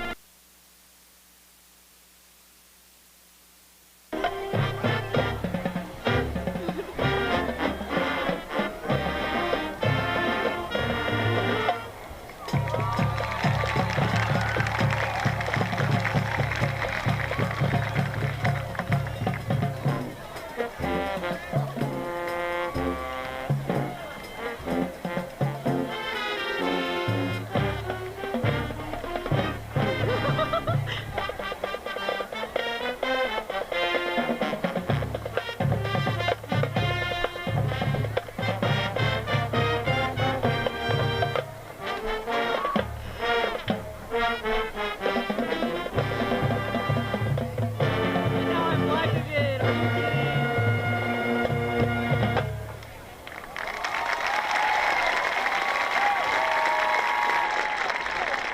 Well, it's starting to get late here at Charger Stadium, and the home team needs a rally.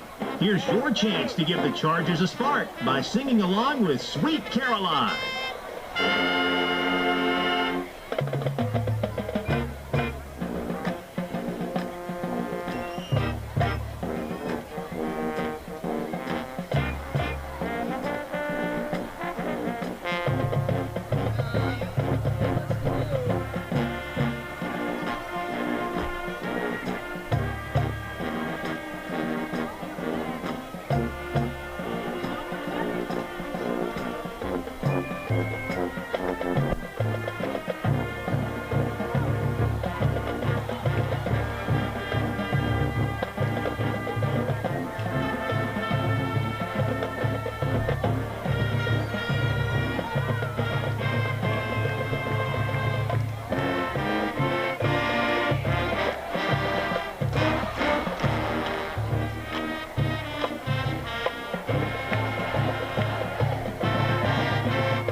And let's hear it one more time for your Choctaw County Charger marching band.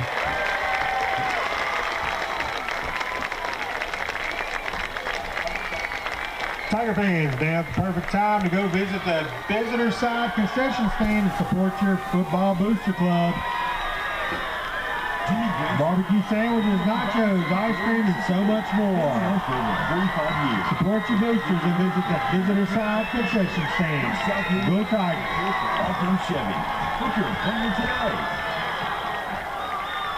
The Hernando Center for the Performing Arts has another incredible season coming this fall. From soul legends, the Swingers, to country icon John Michael Montgomery, and a cappella group, Home Free. Running names like Christian music innovator Holly, and bluegrass veteran Ricky Scales. Experience the magic of Lance Burton, and hear today's hits with yesterday's play from Postmodern Jukebox. All at the Hernando Center for the Performing Arts. Introducing Domino's first ever stuffed crust pizza. It's our buttery tasting dough with melty cheese made from 100% real mozzarella stuffed into every bite of crust, baked to golden perfection and finished with our signature garlic seasoning and a sprinkling of real Parmesan. It's cheese on cheese on cheese. Try Domino's first ever stuffed crust pizza tonight.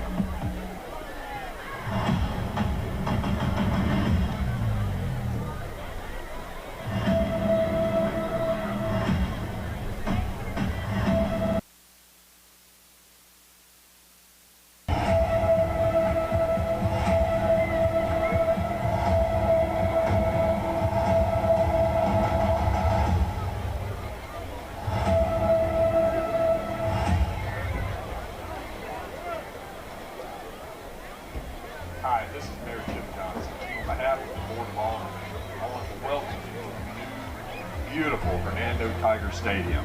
Go Tigers!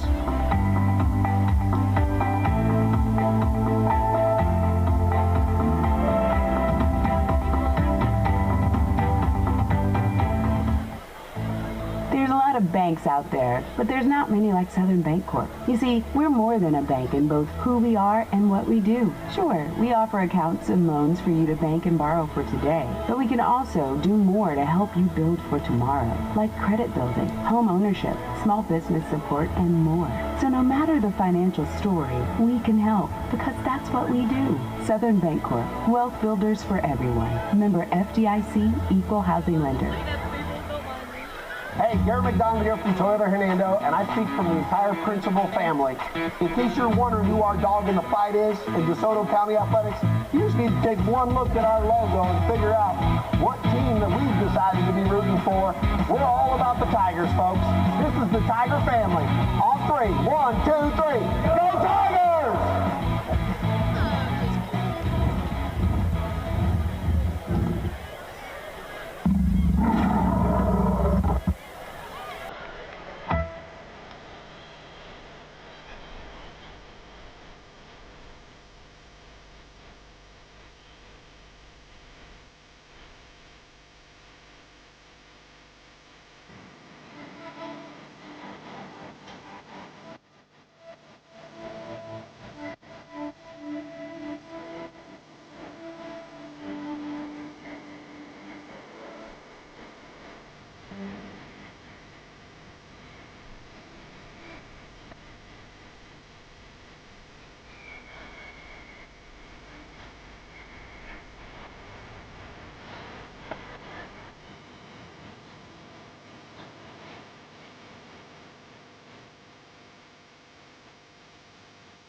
What do you want from me?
Welcome back, ladies and gentlemen, and props to the Choctaw County Marching Band.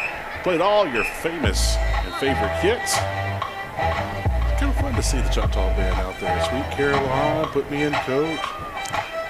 Yeah, ode to the sports anthems, stadium anthems that we all know and love. Wow, Brad, this kickoff coverage team for Choctaw County has not been impressive tonight. Number 5, George Well, Heath, you said return. earlier, you noted that their kicker, though he's been solid on extra points, he does well.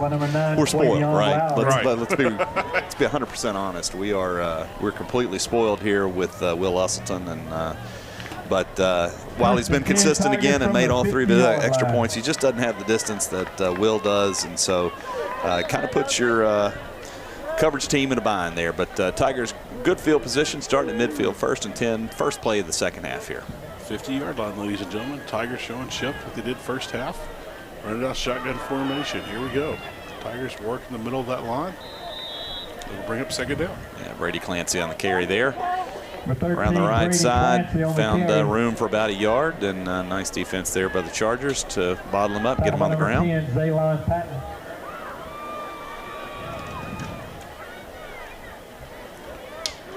Second down So and the Tigers 9. coming slow to the line. One thing that you always want to notice is when the defensive line, or most of the defense, they got their hands on their hip. That means that they're just done for. And that's when you usually attack the heart of their defense. Oh, looking for the call there. Didn't get it. They'll bring up a third and long situation, 3rd and 9 for the Tigers. Yeah, pass was intended for Adrian Mears there. A little bit tall for him. 3rd down and 9 for the Tigers. Need to pick up this 3rd down here. You don't want to waste the opening possession of the second half by going 3 and out from midfield. So you'd love to see the guys pick up a 1st down here and keep the drive alive. 21 all our scores you see at the bottom of your screen. First drive of the second half. Tigers are seeing a little bit of pressure, gets the pass away, complete, makes it back to the line of scrimmage. It's going to bring up 4th down, so no loss on the play. Pass complete to number 16, Adrian Yeah, you really like to see Asher Lawson throw that ball in the front row there, but you run the risk also there if you don't get it across the line of scrimmage of an intentional grounding penalty. But as it is, pass is complete, but for no gain. So 4th down and 9. The Tigers are going to have to punt the ball back to Choctaw County. Kind of feel a breeze. Well, you know, when we talked to Steve McCann earlier this morning before the game, he mentioned that. Oh, that sounds fun. Asked him and said, you know, what about the first 2 games? Oh, Will Usselton getting his coverage team down there, punting it deep, see if they can't pin him inside the 5. Oh, this is going to be beautiful. 4-yard line. And Will showing a wedge shot, ran down there, and they didn't get any pressure, so he held the ball, get his coverage team down there, laid it to the sideline. Guys were in his face, in the return man's face, so he let it bounce. It bounces inside the 5-yard line, and now Choctaw County is backed up to their 4. That's where they'll start their first series here in the second half. Gave it the old Pat McAfee wedge shot swing there. Ball checked up nicely on the green for him, and down to about a 3-footer for birdie. Chargers going to take over inside their own 5-yard line, just underway here in tonight's second half. 21 all. Glad to have you along, everybody, here. Hernando, Mississippi. Friday Night Lights. Brad Bush alongside Heath Hopkins. And a gorgeous night for football here at a gorgeous facility. Yeah, beautiful night tonight. Oh my God. Someone late running onto the field. And that's never good the first play of the second half. I don't know nothing about football. I don't know if that was a little bit of a decoy. Nice hit in the backfield. No gain on the play. Maybe one. Yeah, I couldn't tell if that was a direct snap, Heath, or if that was just a quick handoff to the back there. But he must have fell forward. They're marking him at the 6, so it looks like a 2-yard pickup. But yeah, I'm with you on that, Brad. Tiger defense here looking for a big stop. Got Choctaw County pinned deep in their own territory here. Would love to get a defensive stop, 3 and out, get the ball back, and get the guys on offense back out there.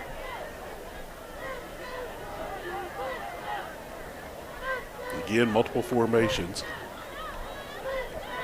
Working that flat again. Had some success right there on the flat. Got some good blocking on the outside. That's something they didn't have the first half. pick up a first down, so they'll move the chains and bring up second down. As we were mentioning earlier before the drive started, Steve McCann talked about his offense, and I asked him about, the first 2 games. And he said, last week we only got 19 snaps in. Or we're talking about the first game. We only got 19 snaps in. And wanted more reps for that offense. Well, tonight, Brett's kind of the same situation, but different. They're scoring quick, and they're not getting a lot of reps in. So either it's been turnovers or quick strikes. And so that's not why we've seen the offense too much tonight. But right now, defense is kind of showing out a little bit. Again, Choctaw County working those flats. They will take that shot downfield. We've seen it tonight. They've had a couple of big plays. Yeah, JoJo Newberry for the Tigers there did a great job getting off of his block, getting to the receiver, getting him on the ground for no gain. Trips to the left. And they're going to work the one-on-one to the right. You've seen that multiple times tonight. Helmet came off. Pass to play number 14, Lily. Yeah, big third down coming up for the Tigers here as the receiver there was brought down short of the line to gain. So big third down, see if you can get a stop here and force Coach Dylan Mitchell and the Choctaw Chargers to make a decision here early in tonight's third quarter. Very human night tonight, Brad. Yeah, Heath, fall is over, and second summer is back, and kind of typical weather here from Mississippi in September. I don't know. Well, maybe the second effort he got that. Yep. They stopped him in the backfield, but the surge got him across the line of scrimmage and picked up that 1 yard. That will move the chains. So 2 first downs on this drive so far by the Chargers. Carry's good for a Charger first down.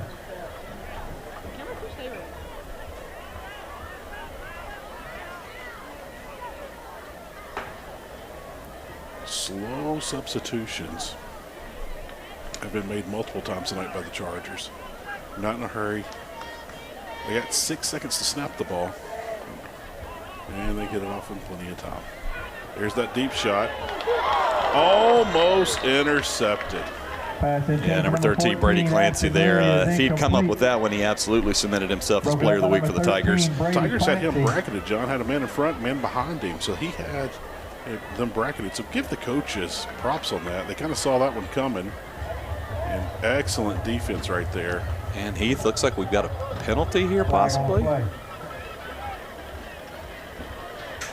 Defensive holding is the indication against the Tigers. That's going to be a penalty and a first down. Moves the ball outside the 35-yard line, and Chargers are on the move here. So 3 first downs now for the Chargers coming out of halftime. Once again, they'll go to 3 receivers to the left. We've seen them throw to the right side when we see this. They're going to run it now. Flag thrown in the area of holding on the offense. Let's see what the call is. Heath, that may be the biggest penalty marker I've ever seen in my life sitting there on the 32-yard line. That thing looks like a blanket out there. Holding is the call. So 10-yard penalty from the spot of the foul, spot of the blanket. It will still remain first down. Everybody clap your hands.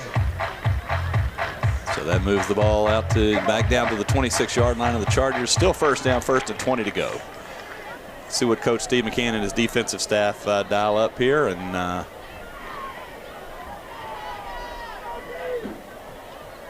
Tigers in that familiar 3-4 front. And pressure in the backfield, flush him out of the pocket. Trouble. Now he's trying to make anything happen with his feet. Throws it up in desperation toward the sideline. 2nd and long, Brad. 2nd and 20 coming up. Smart play there by number 7, KJ Cork, the fine quarterback from Choctaw County. He started back towards the middle of the field, and there stood big number 96, Mount Massey, staring him right in the face. So he thought better of it, turned around, threw it into the sideline over there, and lived to play 2nd down and 20. Brad, we have a crutch in our celebration with the cheerleaders. I don't know whose crutch it is. I don't know if that's a Choctaw County crutch or a Hernando crutch, but there's the crutch on the right. Yeah. Oh, it's a Hernando crutch. So now we'll try to get the injury report. See how long we're on the DL on that one. All right, flushed out of the pocket, trying to go deep. He's got a man. Falls incomplete. Don't see any flags this time around. 3rd and 20. Elijah Perry for the Tigers there, number 12, was within a whisper of intercepting that pass. Falls harmlessly to the turf, incomplete. Brings up 3rd and long for the Chargers here. Tiger defense looking for a big stop here. See if we can get the ball back and take the lead back.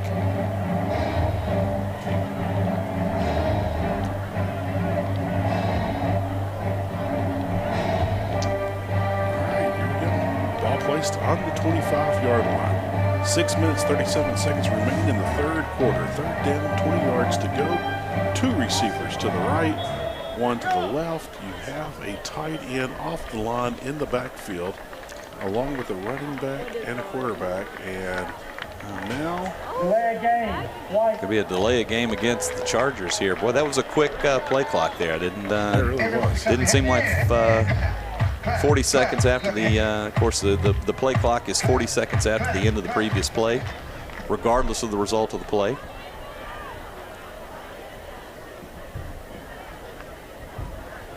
And here we go. In and out of the hands of the receiver. Quarterback got pressured by the Hernando defensive line. Falls incomplete. 4th and 25. And defense holds again. So defense has done an excellent job tonight. Yeah, nice defensive set there for the Tigers. Gave up 2 or 3 first downs, but then managed to bow their necks and get a nice stop and force a punt out of the Chargers here. Deep man for Hernando is starting to work his way up to the 45. He might need to come up to the 50. Let's see where this kick goes. And it looks like it's going to be the 50. Lets it bounce, goes out of bounds, gets a nice Charger roll out at the 39-yard line. So angled kick toward the sideline. Beautifully done, by the way, by the Choctaw County kicker. Yeah, nice job there by number 85, Kipton Johnson. Nice punt. We've called his name several times tonight. We have. Tall guy. We have. Big kid, big leg on him, and a nice punt there. Didn't quite flip the field, but he did put the Tigers on in their own territory. Just inside their own 40 at the 39, Tigers take over. 6 minutes, 24 seconds remaining here in tonight's 3rd quarter. Tied up at 21 here in a dog fight here in Hernando. Choctaw County Chargers, Hernando Tigers. Oh, nice trap play on the inside there. Running forward, great block.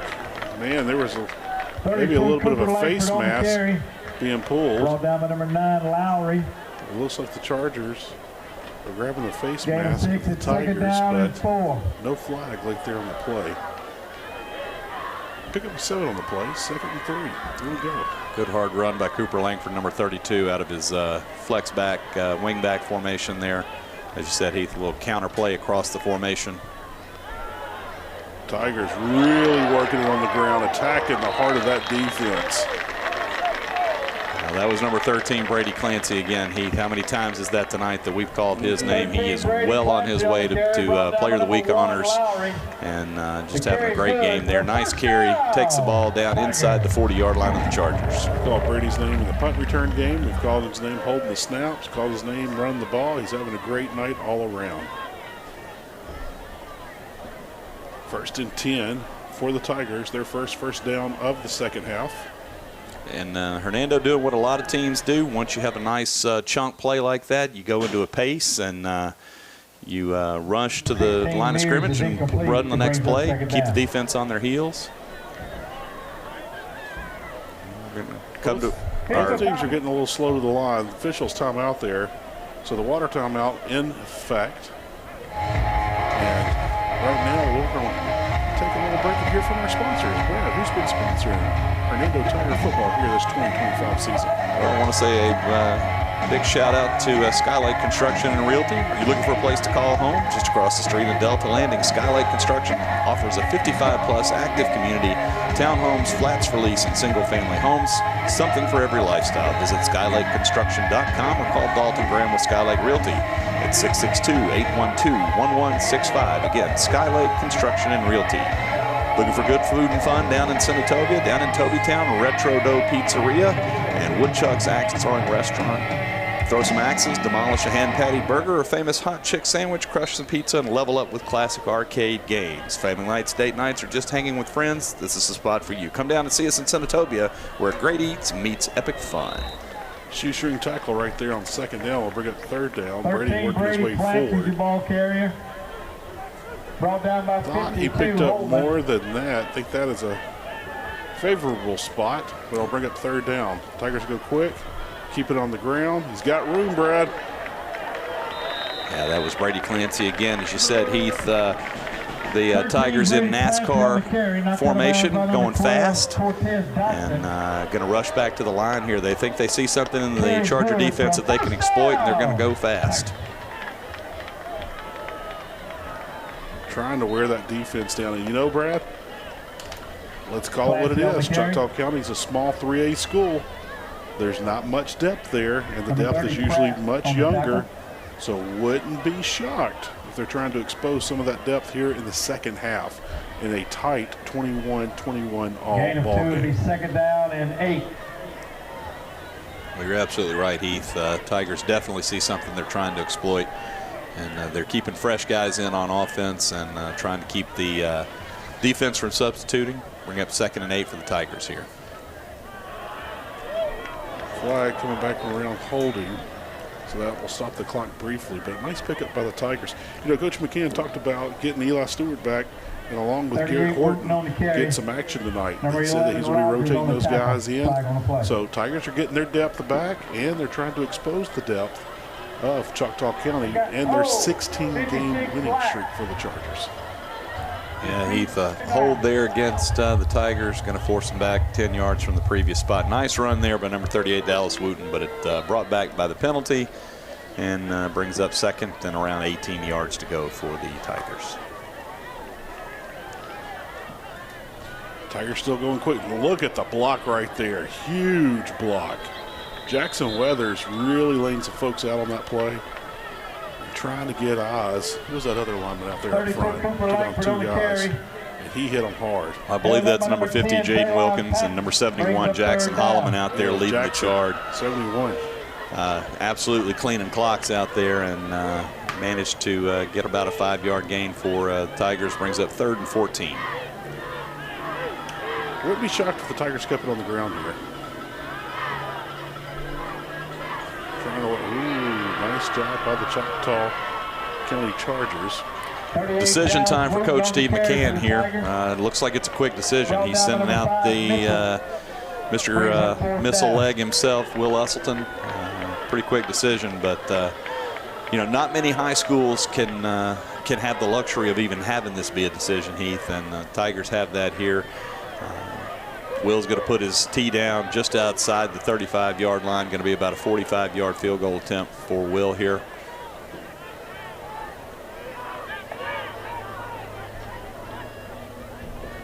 All right, here we go. 4 seconds left on the clock. Got the snap off in time. The big boom by Will. Right down Broadway. Wow. Wow. 45-yard field goal. Excuse me, 40-yard field goal by Will Usselton.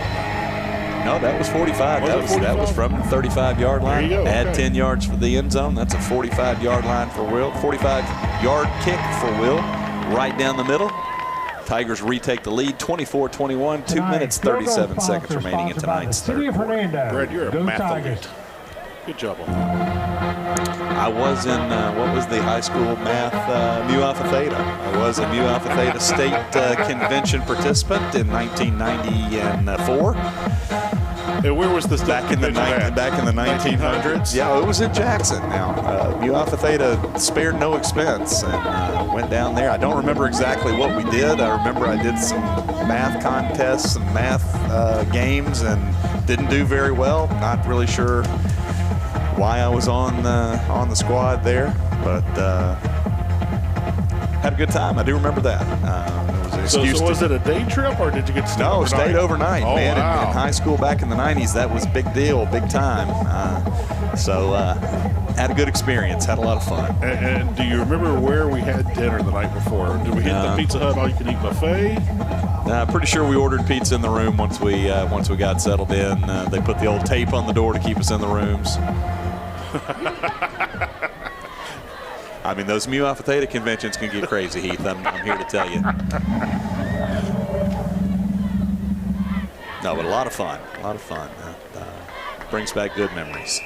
Well, we like to thank one of our sponsors, Domino Pizza. They got our instant replay. I'm sure Brad ordered Domino's during his math convention back in the 1900s down in the Metro. Sure I did, and I'm sure I enjoyed it. Well, we got a quick break in the action. We also want to thank Destin Westmoreland with Turnkey Realty. Looking to buy or sell? Choose Destin Westmoreland with Turnkey Realty to be your realtor. Specializing in residential, commercial, investment, and luxury homes, helping you find the perfect fit no matter your goals. Working that right side, right into the short side of the field is the Chargers. Both teams are keeping it on the ground mostly, Brad. We've seen several passes out of Choctaw County, but both teams leaning more toward the run game. Yeah, so it looks like both teams want to shorten up this game and make it a little bit more physical and try to steal a victory late.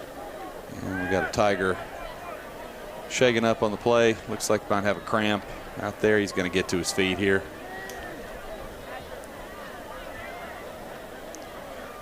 Looks like number 34, Blake Lipe, was the one shaking up on the play. Tiger shaking up on the play. He's going to, in some pain here, going to drive back down to his knees after he'd walked about 10 yards toward the sideline. They're stretching it out. That's a cramp there, Heath. That's that late summer, 90-degree Mississippi weather kicking in there. Going to stretch that hamstring out and see if they can get him good as new.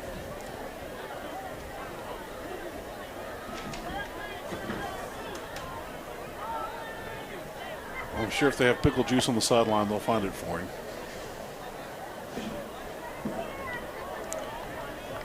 One of the best cramp remedies there is out there. Full of electrolytes, sodium.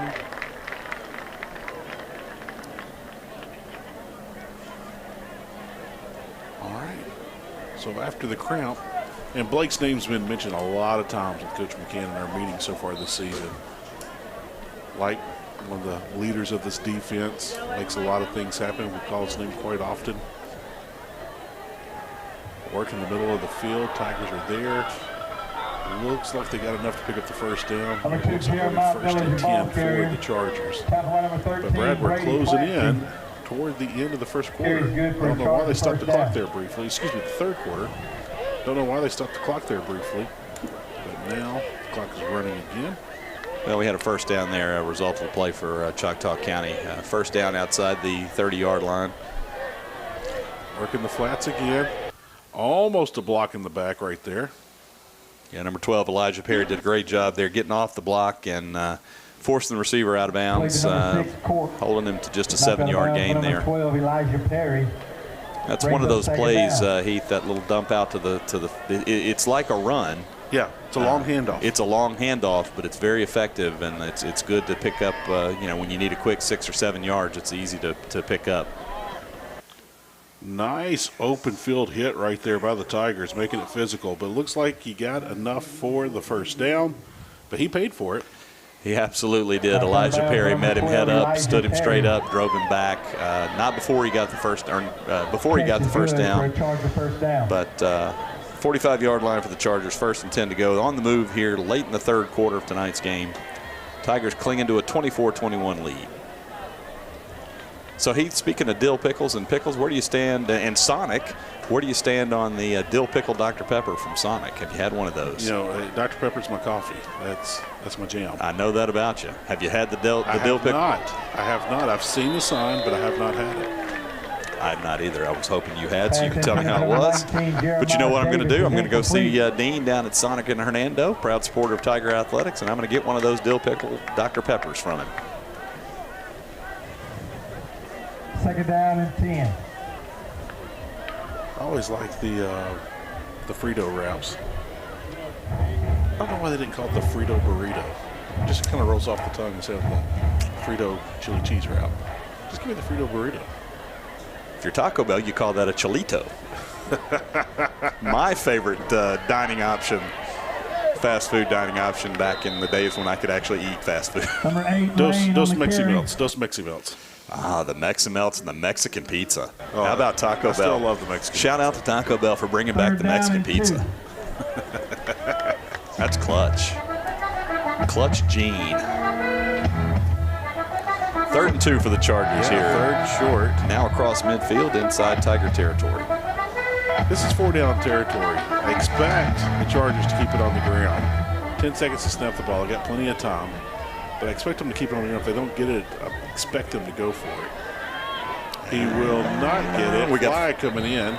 Late flag. And I don't know if that's a face mask or a hold. That's going to be that's one of the two, Heath. At that point in the play and in that from thrown by the umpire there from where he threw it, that's going to be a face mask against the defense there. So they're going to move the ball down inside, likely down inside the 35-yard line of the Tigers. Big penalty there. Yeah, it is.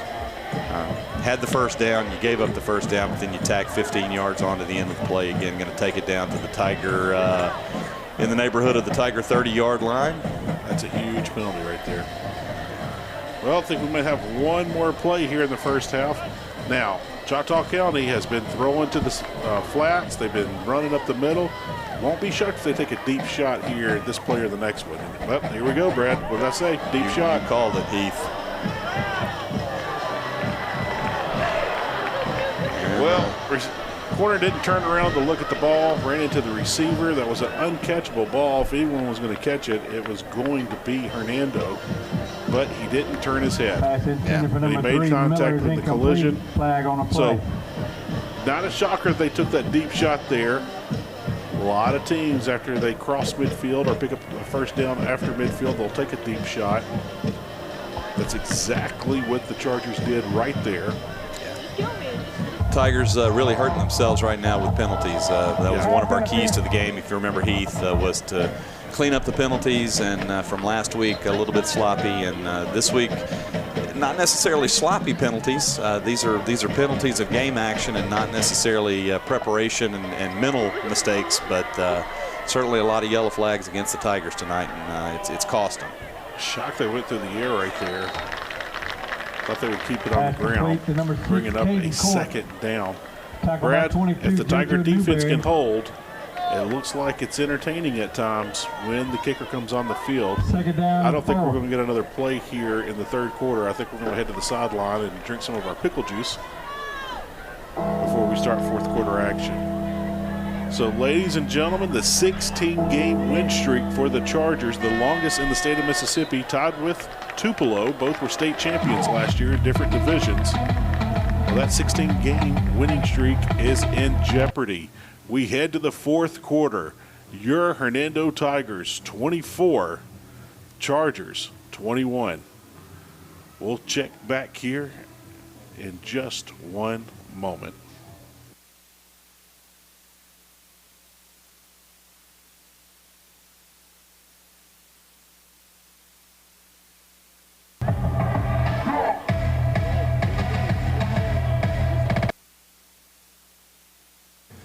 And welcome back to Tiger Stadium here in Hernando. 24-21, your Tigers lead in between 3rd and 4th quarter here. Take a quick break to thank some of our sponsors. Hernando Psychiatry. You need help managing your mental health? Visit Hernando Psychiatry right here in town on Highway 51. Ethan Smitherman provides medication management in person or via telehealth across the state of Mississippi. Learn more at hernandopsychiatry.com. Also want to thank wound management specialists dedicated to helping patients heal faster and live healthier lives with expert providers, advanced treatments, and compassionate care. We specialize in wound healing in every setting, including clinics, hospitals, nursing homes, even in the comfort of your own home. Mission is simple: deliver better home care everywhere. If you or someone you love is struggling with a wound that won't heal, contact wound management specialists today and take the first step towards healing. Here we go, 2nd and 5, first play of the 4th quarter. Pressure in the backfield, looking to the end zone. Nothing there, no flags. You know, Brad, don't want to say it, but it looks like Hernando's not getting the benefit of some of those flags and questionable calls tonight. In a tight game like this, you got the lead. You just need to play ball and finish and execute. Big 3rd down here. I expect that the Chargers will keep it on the ground. If they don't get it, they'll go for it on 4th down because I don't think they want to try to kick the field goal. don't think they do either. Want to give a shout out to Noah Elam, number 4 there, linebacker. Great coverage on the route there. Fullback trap. We've seen that play a couple of times tonight. That stood up on the goal line, brought down, but that's going to move the chains. First and goal for the Chargers. Yeah, that was the big fullback, as you said, Heath, number 32, Kation Hana. Expect him to get the ball right here again. He was met at the goal line by number 12, Elijah Perry, again, who stood his man up and drove him back. But first and goal from inside the 1 for the Chargers. See if he gets it again. Oh, the old tush push. And no signal yet. I think both linesmen agreed that he did not get into the end zone, but he got very, very close. He's within and now they're going to say they're going to give him the touchdown there. Wow, it took a long time. And very long. Touchdown. All right, so Brad, we have a lead change. First time tonight that the Chargers take the lead. They take it here in the fourth quarter on their first possession in the fourth quarter. So let's see what happens here. Now, kicks have been a little bit entertaining. This is a big extra point. Huge extra point. Cannot be overstated. This makes it a 4-point game. Consistent. And with a guy like Will Usselton on your team, extra point is good. So now it makes it a 4-point game. 28-24 in favor of the Chargers of Choctaw County. 11 minutes, 24 seconds remaining in tonight's contest. Hernando, for the first time tonight and this season, find themselves behind. The 16-game winning streak right now for the Chargers. They are fighting to keep it. Hernando is fighting at home to take it away. Both teams looking to move to 3-0 on the season. Brad, we have ourselves a ball game. Well, Heath, we knew coming into this one that, again, no slight to the fine teams in Overton and Ridgeway. Again, proud programs, but just overmatched. And we knew that those outcomes were somewhat known going into the game. But we also knew tonight we're going to have a battle on our hands. We said that. That was the very first key to the game that we called out, is that the Tigers were taking a step up in terms of competition tonight, and they certainly have. And it's been a great ball game. Been fun to watch, and glad to have everybody along with us watching at home. Well, Coach McCann said of all the teams on the schedule, this is probably going to be one of the top 3 teams they'll face all year. The kicking game going short again. They've had problems tonight. Tigers have had good returns tonight. But right there, getting met at the 35, that's good field position for the Tigers as they get ready to take their first possession here in the fourth quarter. 11 minutes, 18 seconds remaining. Tigers find themselves down by 4. You know, Heath, we talked earlier about how big of a weapon that Will Usselton is when he can pretty much put the ball in the end zone on the kickoff whenever he wants to. And, that one, the Charger kicker brings up a bit of just doesn't have the leg that Will does. He does his job in the extra point and field goal game, but it kind of presents a unique challenge because the ball drops in front of the return men. Brad, once again, another quick play strike. And it looks like the Tigers only trailed for 11 seconds. Trailed for 11 seconds, Brad. Well, Heath, that was Cooper Langford around the left side, untouched.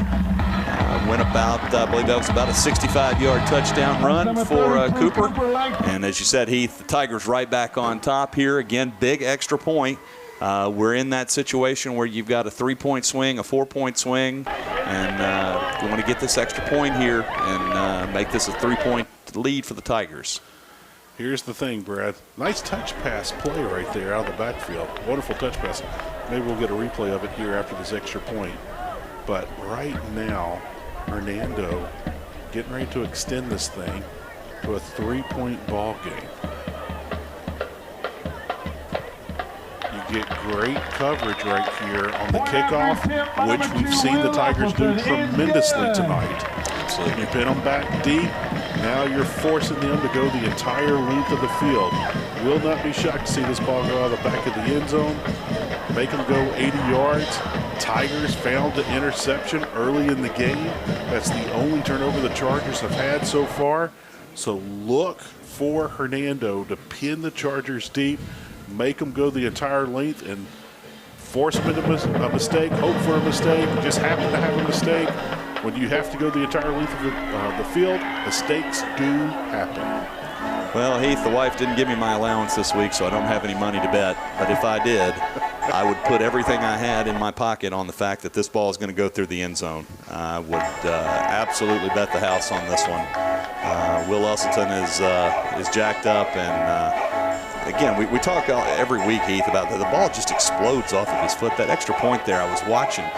It hit the ambulance, or I can't tell if that's an ambulance. Outside the stadium. Yeah, there's a first responder, a group of first responder vehicles that are stationed there every game, and I'm pretty sure he just hit the fire truck, Heath. I mean, that's no wind, perfect conditions here, no wind and dry conditions, but I don't even think it matters. Brad, you're betting me everything in your pocket. It's keys to a CRV and a half roll of certs. I think it's more like you get to keep it, you get to double it. So now you have a full roll of certs and 2 CRVs. Well, it's a 2006 CRV, but.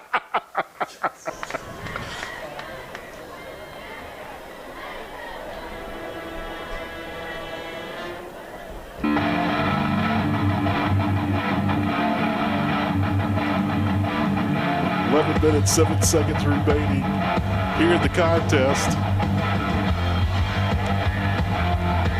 Ball placed on the 20-yard line, 80 yards to go. And they'll do anything to keep their 16-game winning streak alive. So let's see what happens here. Tigers out in their familiar 3-4 defensive, three down linemen. And I'm going to get a horse collar there on the tackle there. JoJo Newberry unfortunately reached out and brought the man down by the back of his jersey. So after an 8-yard gain, you're going to tack on 15 more yards. Again, Heath, you can't be upset. These are not mental mistakes. These are not preparation mistakes, not organizational mistakes. These are mistakes in the flow of the game. But that's, I know, 5 personal foul penalties against the Tigers tonight. That's going to drive Coach Steve McCann up the wall, I can guarantee you. Yeah. You know, I know defense has been on the field a lot tonight, but you can't have those mistakes here in the fourth quarter. I know Coach McCann will address that. Can't address it right now currently in the game.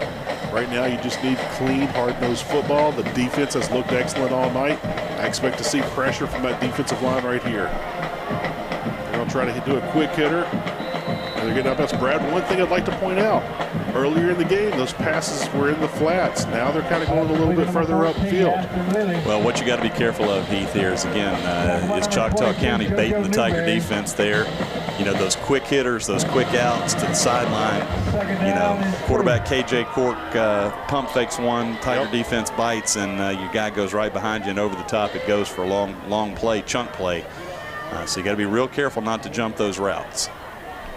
Approaching 10 minutes here in quarter number 4. And he did just that then.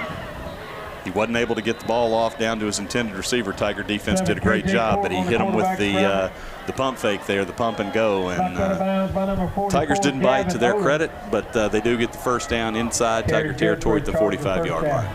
As we mentioned earlier, Coach McCann said in the meeting this morning that this Charger team has been playing 4-quarter games, and both against New Hope and East Webster. The games came down to the final horn. They have been in this spot before. Tigers had blowouts their first 2 contests. Great job by the defensive line in containment, forcing them to the outside. Excellent job by the defense right there. Heath, I want to give credit to both the back for the Chargers there. That's number 2, Jeremiah Miller. But I also want to give a shout out to the Tiger defense. Kept stringing that play out. Miller did a great job of staying on his feet, trying to get to that boundary. The Tiger defense wouldn't allow it. That's a long way to run and a long play for 1-yard gain. But credit to both guys there, both teams. 35 to 40 yards and picked up 1 yard. Yeah. Tiger defense still getting great pressure back there, only bringing 3. Goes over the top, falls incomplete. Clean play by the defense.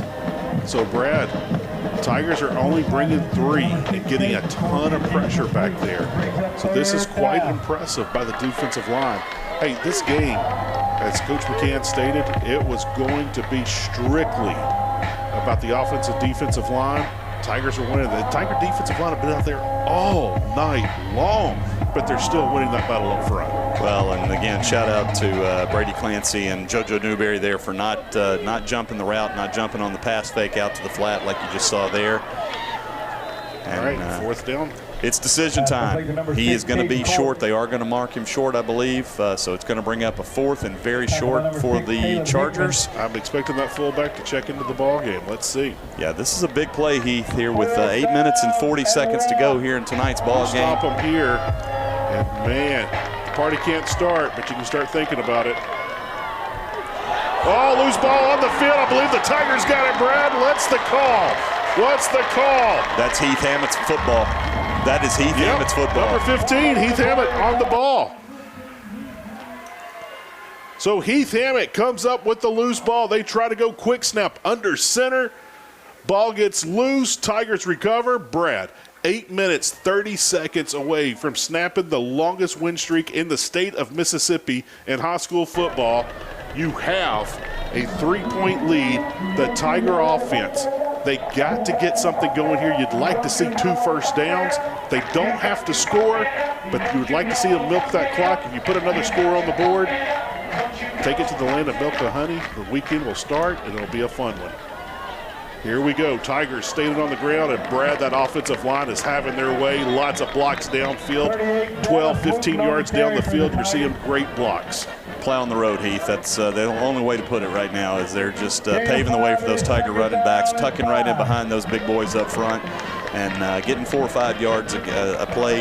That's going to add up quick. Watch this offensive line. They've been having their way tonight. Let's see what they do here. Expect the Tigers to keep it on the ground. Got some room, making his way forward. Brady spins his way. Looks like it's going to be a first down, Brad. Yeah, Heath, they're going to give him the first down. And great job there by Brady Clancy to avoid the tackle, stay on his feet, get out past the line of game. First down, 10 Tigers to go from their own 48-yard line. Clock ticking away here. Tigers up 3 points, 7:42 remaining in tonight's contest. Great football game. Great to have you along, everybody. Hernando, Mississippi, Friday Night Lights. Want to point out, Coach McCann said that he enjoys Will Usleton and his special teams. It's a huge strength, but they don't want 3 tonight. They want 6. This drive, I think, is one of those things. You need 6 here to put this game away. You get 3, you leave the door open, and you don't want that, especially against a team coming off a state championship and the longest win streak in the state currently at 16. Yeah, great tackle there by Ben Jarvis. Shoemaker, big number 50 for the Chargers there. Stop Brady Clancy in the backfield, loss of 2. Shoemaker, a big name there in the Ackerman area. There was a Shoemaker back around the early 2000s, played running back at Mississippi State, came out of Ackerman. So you got to watch some of these guys. Tigers keeping it on the ground. Quarterback keeper falls forward, gets back to the original line of scrimmage, maybe a little bit more. It's going to bring up a 3rd down, but Brad, that clock is ticking. We're approaching 6 minutes. Number 9, Lowry. Yeah, you'd like to possibly run some clock here, and regardless of the play, get to that 6-minute water timeout here, and use that kind of as a free timeout to make your decision after this big 3rd down play here. Hopefully the Tigers can pick up the first down, but if not, you'll have time to think about what you want to do on the next play. A lot of men on the line of scrimmage, Brad. Yeah, crowd in the box here.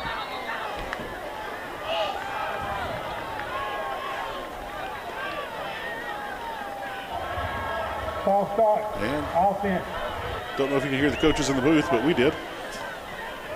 Yeah, some upset coaches in the box next to us, and 5-yard penalty there went with the hard snap and backfired on the Tigers. Brings up 3rd down and around 15 yards to go. This just in, football's an emotional game. And we're going to have our heat timeout here. So right at the 6-minute mark, teams will take a break. This will be the last heat timeout of the evening here in regulation. And Heath, while we have a break in the action here, I want to thank Community Bank. At Community Bank, they believe their success lies in their continued commitment to community and upholding the same small-town values that they were founded upon. They're relationship bankers, and whether you're trying to grow your business, grow your savings for your future, or building your dream home for your family, they're committed to helping you achieve your goals. Community Bank, committed to our community. Member FDIC, equal housing lender. Tiger fans, we want to take time to thank tonight's sponsors, pregame meal sponsor, Colonial Hills Church. All right. So after the heat timeout, management specialist, and it's going to bring up third and long. Hernando. Tigers, if they can pick up a first down, hugely beneficial. I might expect them to keep it on the ground.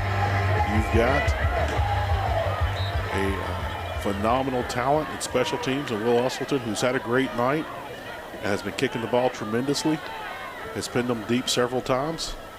Tigers come out passing, flush from the pocket, looking downfield, trying to make something happen, brought down, sack by the Choctaw County Chargers. Now it's going to be fourth down. Yeah, credit to Asher Lawson there, the quarterback, number 10.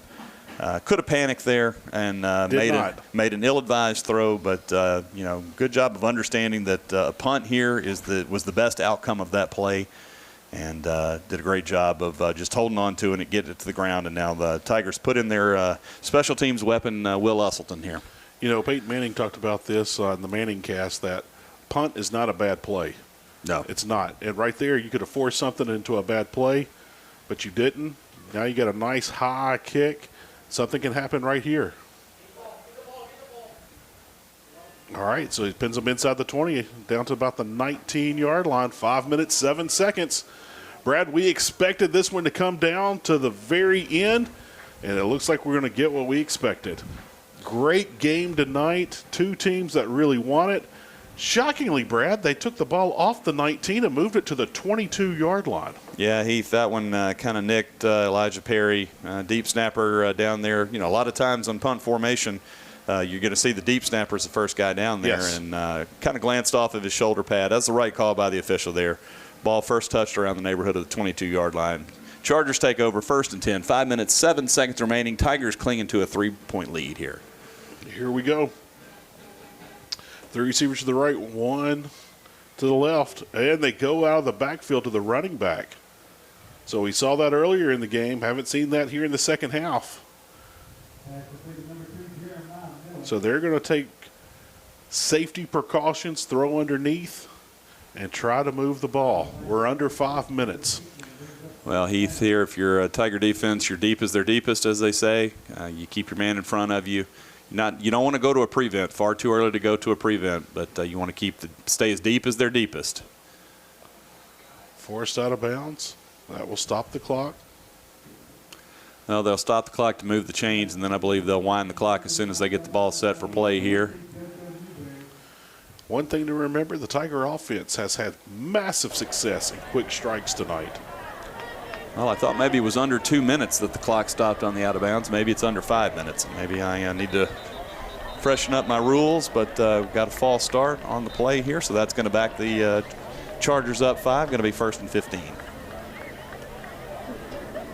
Tell you what, if you're Coach Steve McCann, you've got to have penalties. You'd much rather have the penalties that the Tigers have committed tonight, which again are infractions within the play and not preparation and mental mistakes like the pre-snap penalties that I'm sure Coach Dylan Mitchell of the Choctaw County Chargers is absolutely livid about on the other sideline.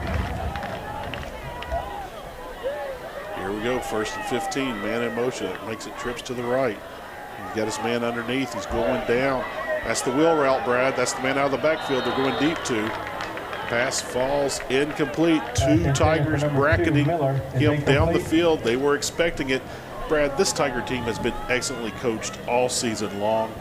They know the play before it happens. They are executing at a high level. Coverage has been great tonight. Number 6, black. And there was a flag on the play, and it looks like they're going to move it up. They're going to call defensive holding against number 6, Caleb Hickman, who he and JoJo Newberry were defensively in coverage for the Tigers there. I didn't see it. And, I was watching the running back out of the backfield, and that's news to me. Again, Tigers have not gotten the welcoming calls in their favor tonight. Big stick in the open field right there. me tell you something, Heath. Number 12, Elijah Perry, is throwing some weight around out there tonight. That is about the 4th time he has taken his man and stood him straight up and driven him backwards into the ground. I would not want to be opposite that guy right now.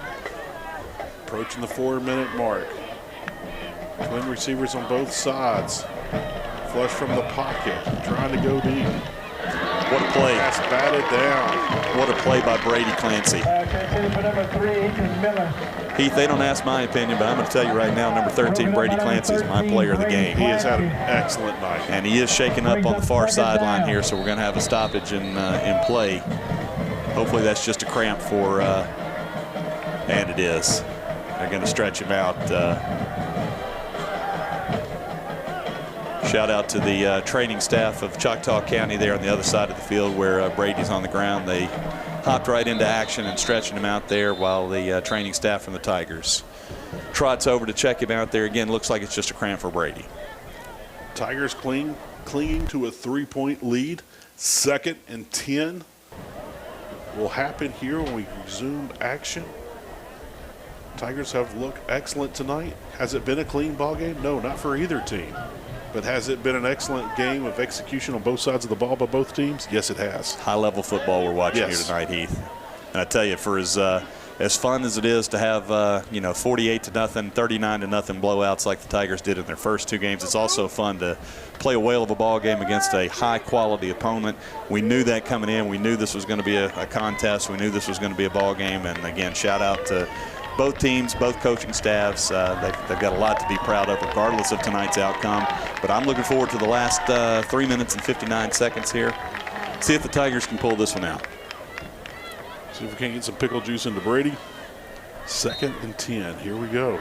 We're under 4 minutes left in tonight's contest. Oh, we got the trainer still on the field. He is not hustling off. He is taking his time. And now he's off the field. So now we're ready to go.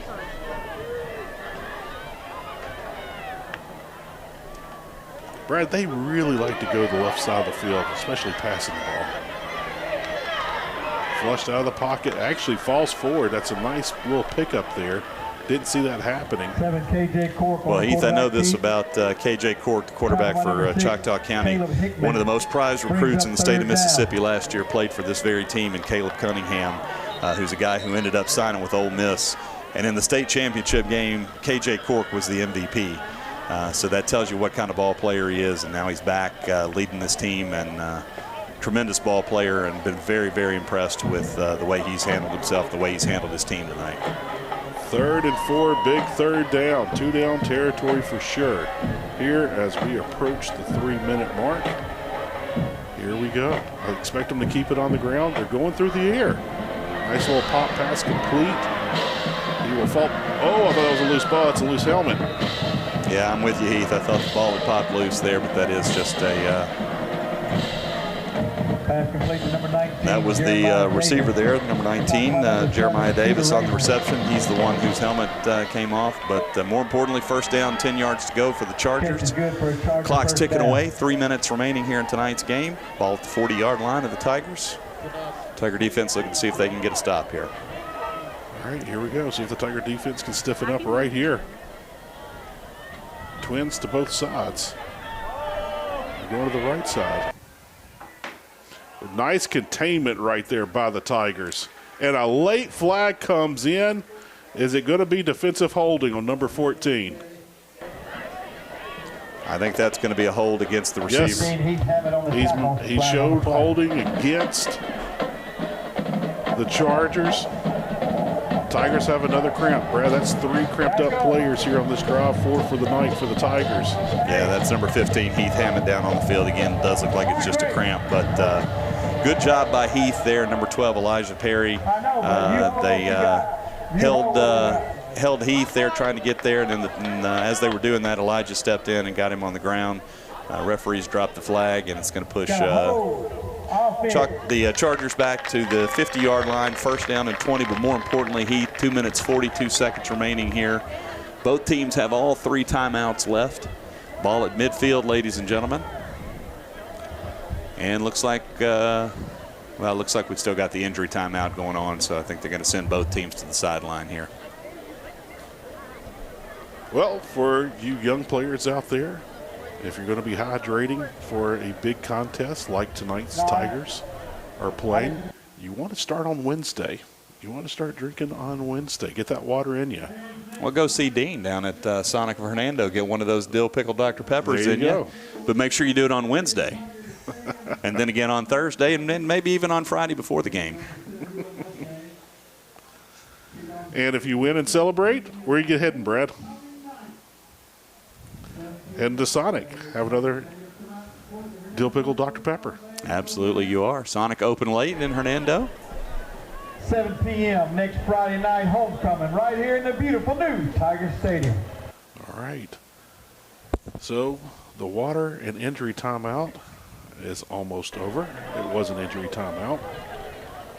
A homecoming parade is scheduled for Thursday First night down, downtown 20 Hernando. yards. Come out and support the Hernando High School homecoming parade. I won't be shocked if they take a deep shot here, but more than likely they're going to work those flats. And this might be the time of the game where you might want to cheat up just a tad bit. But don't bite. Yeah. Tigers bring 3 of the linemen. Oh, maybe some good blocking right there. And, man, he had a step and a half on the defensive back, but he dropped the ball.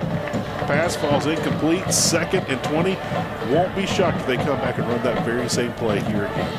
Well, that was a nice throw there, and just drive by the receiver there. Maybe a little bit of poetic justice. I want to say that I saw big number 0 Jackson Weathers being held there in the backfield, so maybe a little poetic justice.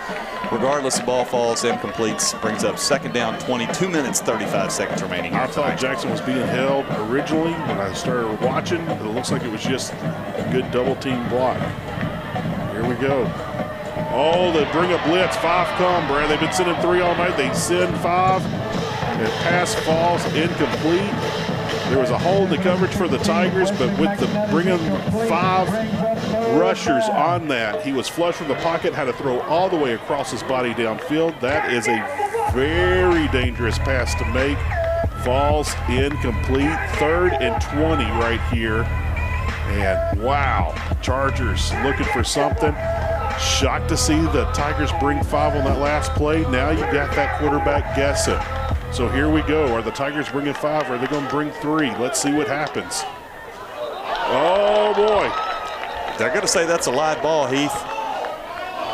No, the linesman on this side is going to blow the play dead and say it's a false start. I thought I saw someone move. Yeah. But I'm not positive. But I want to say I saw someone flinch. Well, again, that's one of those where a penalty actually bails out the team that the penalty's on, because Tiger fell on that one and it would have been Tiger ball and probably would have been ball game, Heath.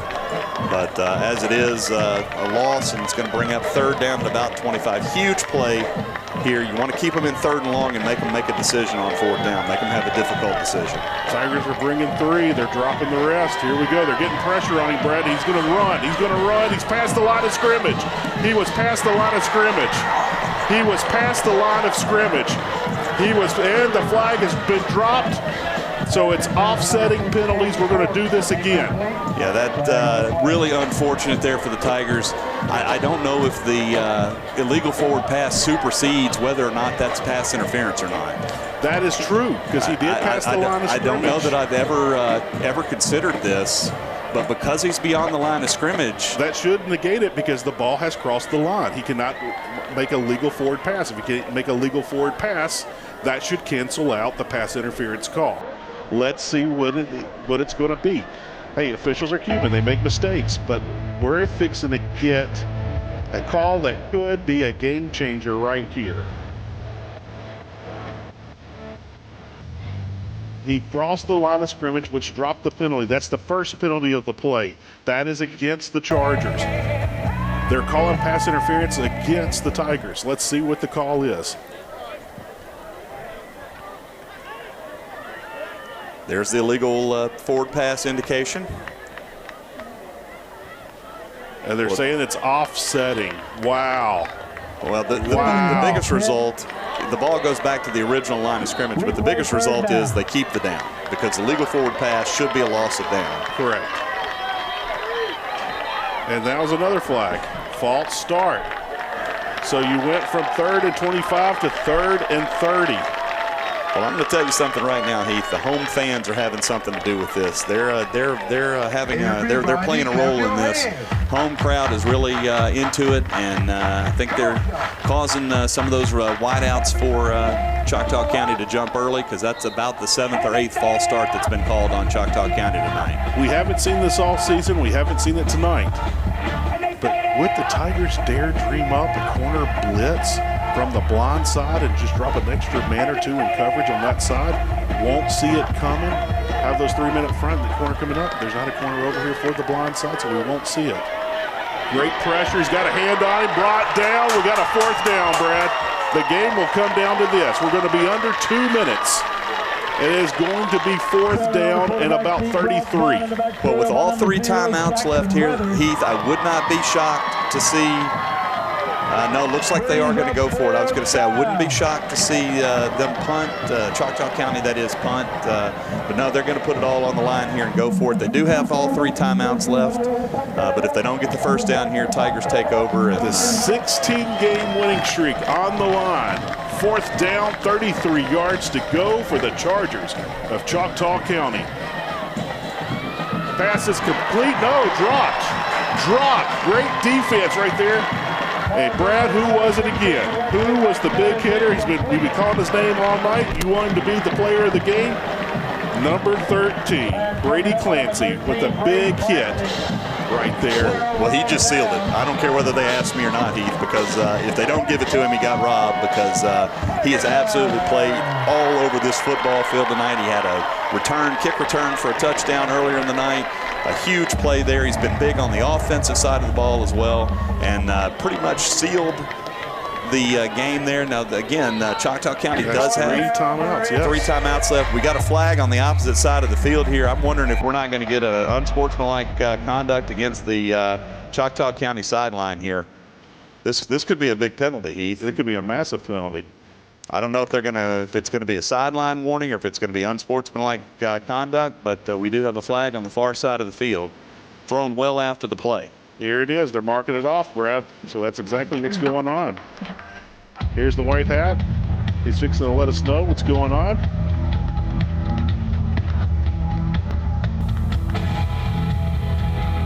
Unsportsmanlike penalty is the call against the Chargers. 15-yard penalty. That will push the ball down to the 23-yard line. I expect the Tigers to run it 3 times right here, and all 3 timeouts will be used by the Chargers. There's run number 1. 32 Cooper Lake. And there's timeout number 1 for the Chargers. Heath, the only thing that I can think that Coach Dylan Mitchell for Choctaw County was upset about is possibly a targeting. Oh, there's a flag right there. Looks like they're motioning. Flag on the play. Yeah, we do have a flag. Look, football's an emotional game. These guys are defending state champions. They have won 16 straight. They have the longest win streak in the state of Mississippi, and they're not happy that it's in the balance of them losing it. Yeah, Heath, we'll see what the call is here. White hat is slow to make the call, but dead ball. Unsportsmanlike.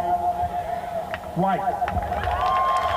So that will move the ball 15 more yards. The ball right now is at the 19.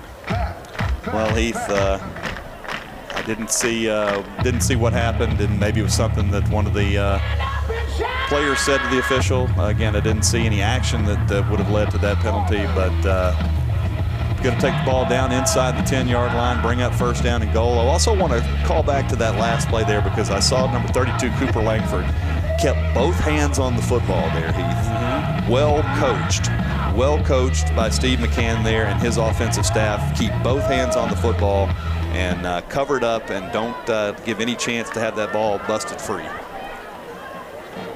Tigers are looking to make this a double-digit win. Or they might just want to run out the clock. There's the second run. There's the second timeout. So, Brad, we have had more penalties on this drive by Choctaw County than runs. Now, White. Well, Heath, you know, at this point, if you're Coach Dylan Mitchell and the Choctaw County Chargers, all you can really hope for is that the Tigers turn it over because at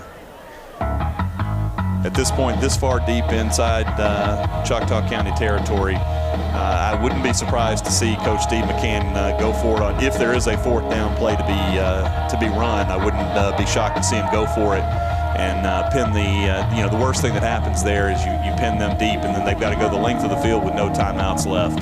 Correct. In a matter of seconds. Correct. All right, here we go. 2nd and 9. It is time for the ground game to do its thing. Watch the offensive line. Get a nice little push there. Going to run into the scrum. And let's burn that last time out. 32 Cooper Langford on the carry for the Tigers. So that should be the 3rd and final timeout. Although the scoreboard shows they have 2 and take it down to 1, that should be the 3rd and final timeout. Yeah, I believe it is, Heath. It was a final timeout for Choctaw County. Tigers still have all 3 in their pocket. Head official just came over the loudspeaker saying final timeout. So they are out of timeouts. And Brad, 66 seconds remain in tonight's contest. Well, in a bit of an interesting situation here, Heath, because you can't get a first down. And in this situation, a first down ends it, but then again, so does a touchdown. So you either get a touchdown or you get a first down and you pin the guy, pin the other team deep in their own territory with no timeouts left. So again, all you want to do here, protect the football. You're not trying to score. You're not trying to get any extra stats here. Hold on to the football, get to the turf, keep the clock running. I expect the Tigers to keep it on the ground, and I wouldn't be shocked if everyone laid on top of the ball carrier.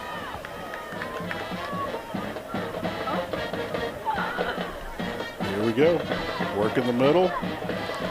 Pushing forward, and everyone's laying down. There we go.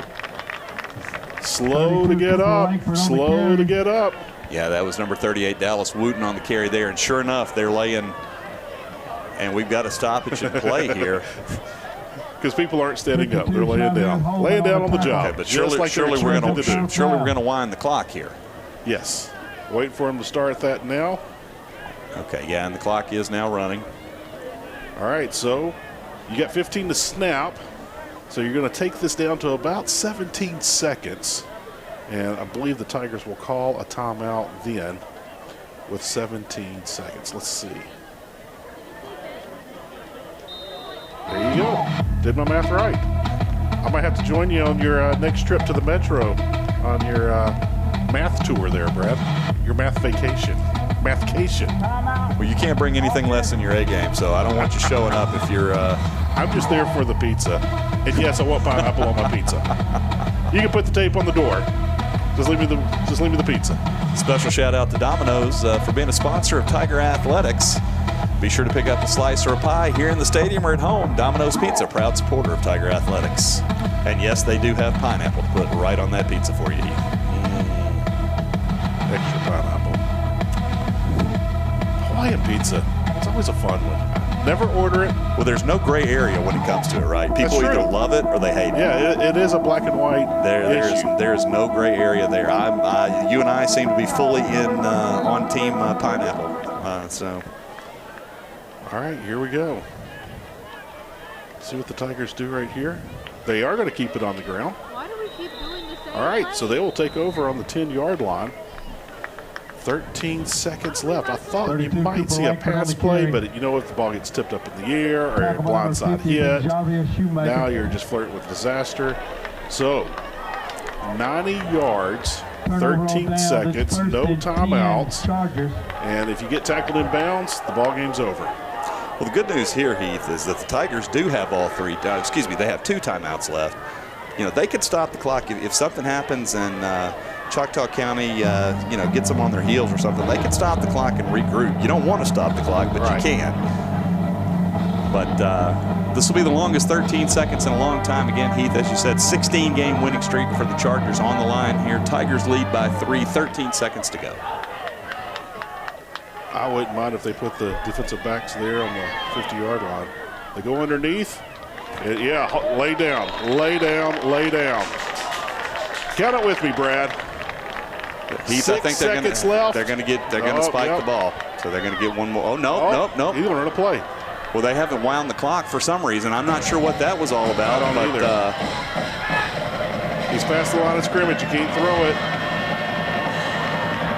And that's going to be your ball game. Ladies and gentlemen. There's a flag, Heath, at the 38-yard line. Hold on just 1 second here. We're not done yet. I got to think it looks like it's going to be a face mask, but unfortunately, if I'm seeing what the linesman is doing here, it's going to be against, or is it going to be too many men on the field?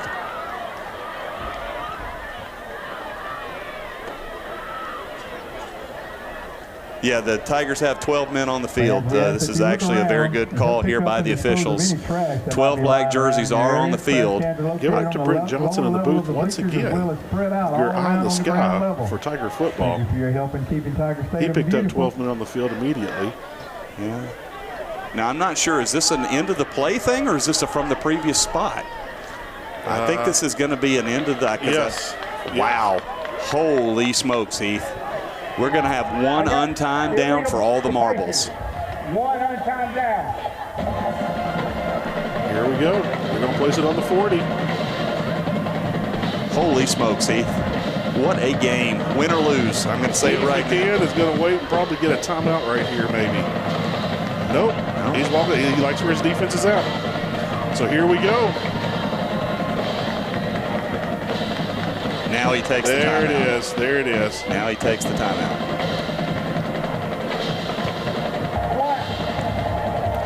So, wow. Brad, once again, the heart of the champion being the Chargers of Choctaw County, state champions from last year. They returned many starters from that team. They have the longest win streak, and they just refuse to go down. Much like Jason Voorhees on Friday the 13th, just will not die and go away. Will keep coming back, and once you leave him for dead, he comes back again.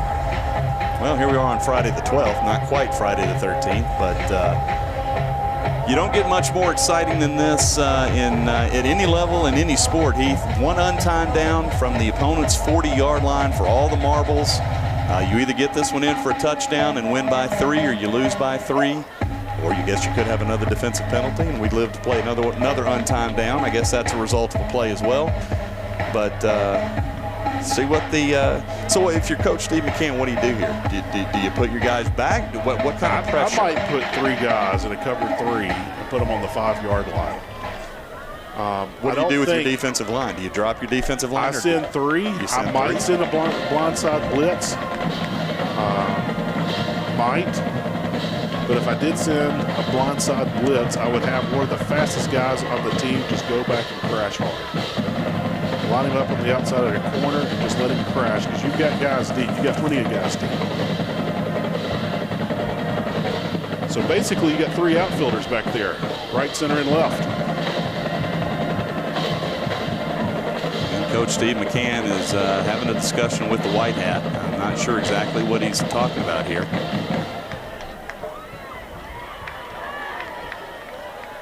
But the white hat is going to walk away from him, and Coach McCann's going to follow him out and finish his thought. He's going to go talk to the other official, it looks like.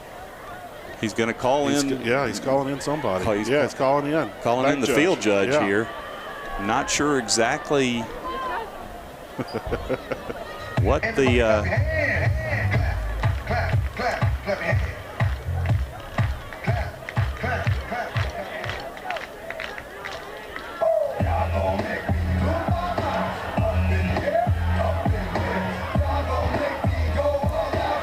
so trying to determine here what Coach Steve McCann asked of the white hat here.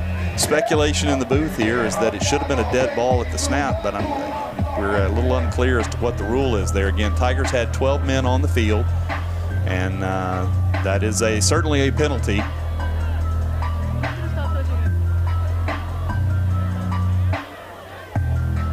So again, deep conversation here. They're still talking about it.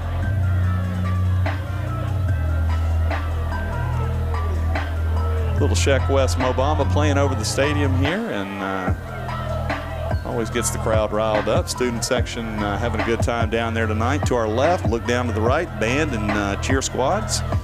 Great night for football. Nobody does it better than Hernando, Mississippi, and looks like it looks like the far field judge is going to come over and talk to Coach McCann here. That must mean that Coach McCann either has a point or he's getting an explanation.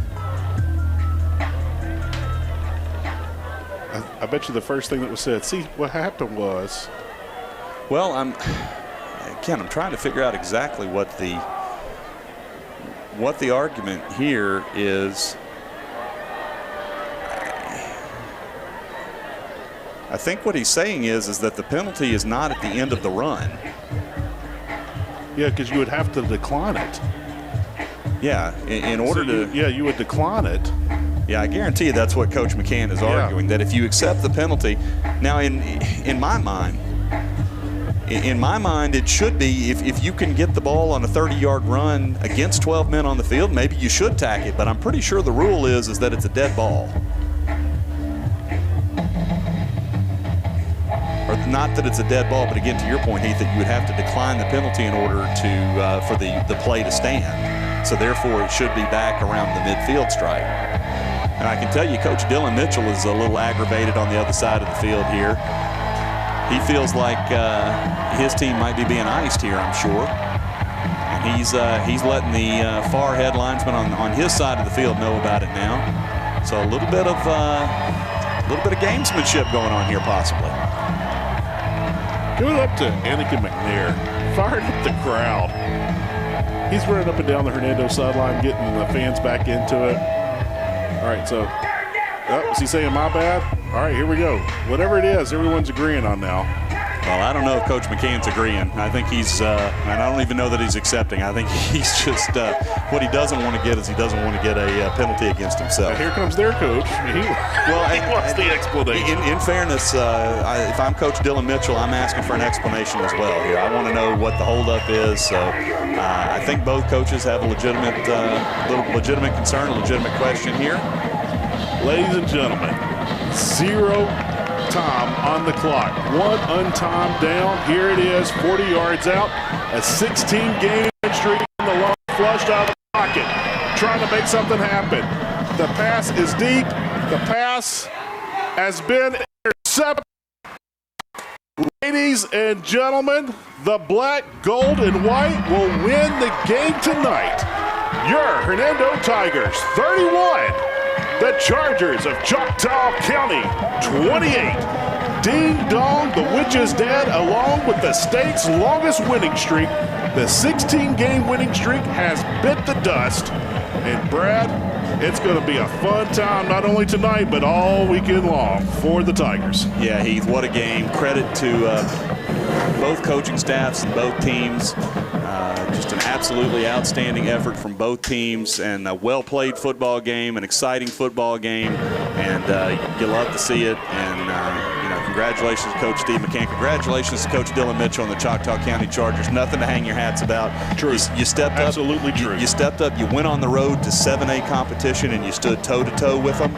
Nothing to hang your hats about if you're the Choctaw County Chargers, and I look for those guys to make a lot of noise in their district and in their state playoffs this year. Won't be shocked if the Chargers of Choctaw County are state champions once again this year. This is an excellent football team.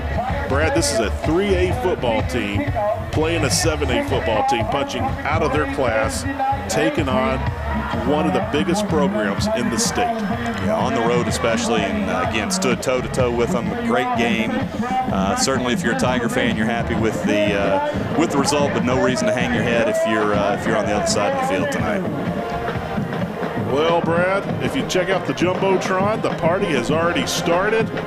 Ladies and gentlemen, we're not going to do a run-through of tonight's game. It was too excellent, too many things to go over. One thing I will point out, the Tigers had 2 turnovers in the first half, and on both those turnovers turned into touchdowns. This game was looking to be a blowout early. Tigers let them into the game, and the Chargers took advantage of it and took it down to the very final play. And on that final play, the Tiger defense, who had been on the field all night, been suffering cramps, was leaving it all on the field. Intercepts the last pass of the game.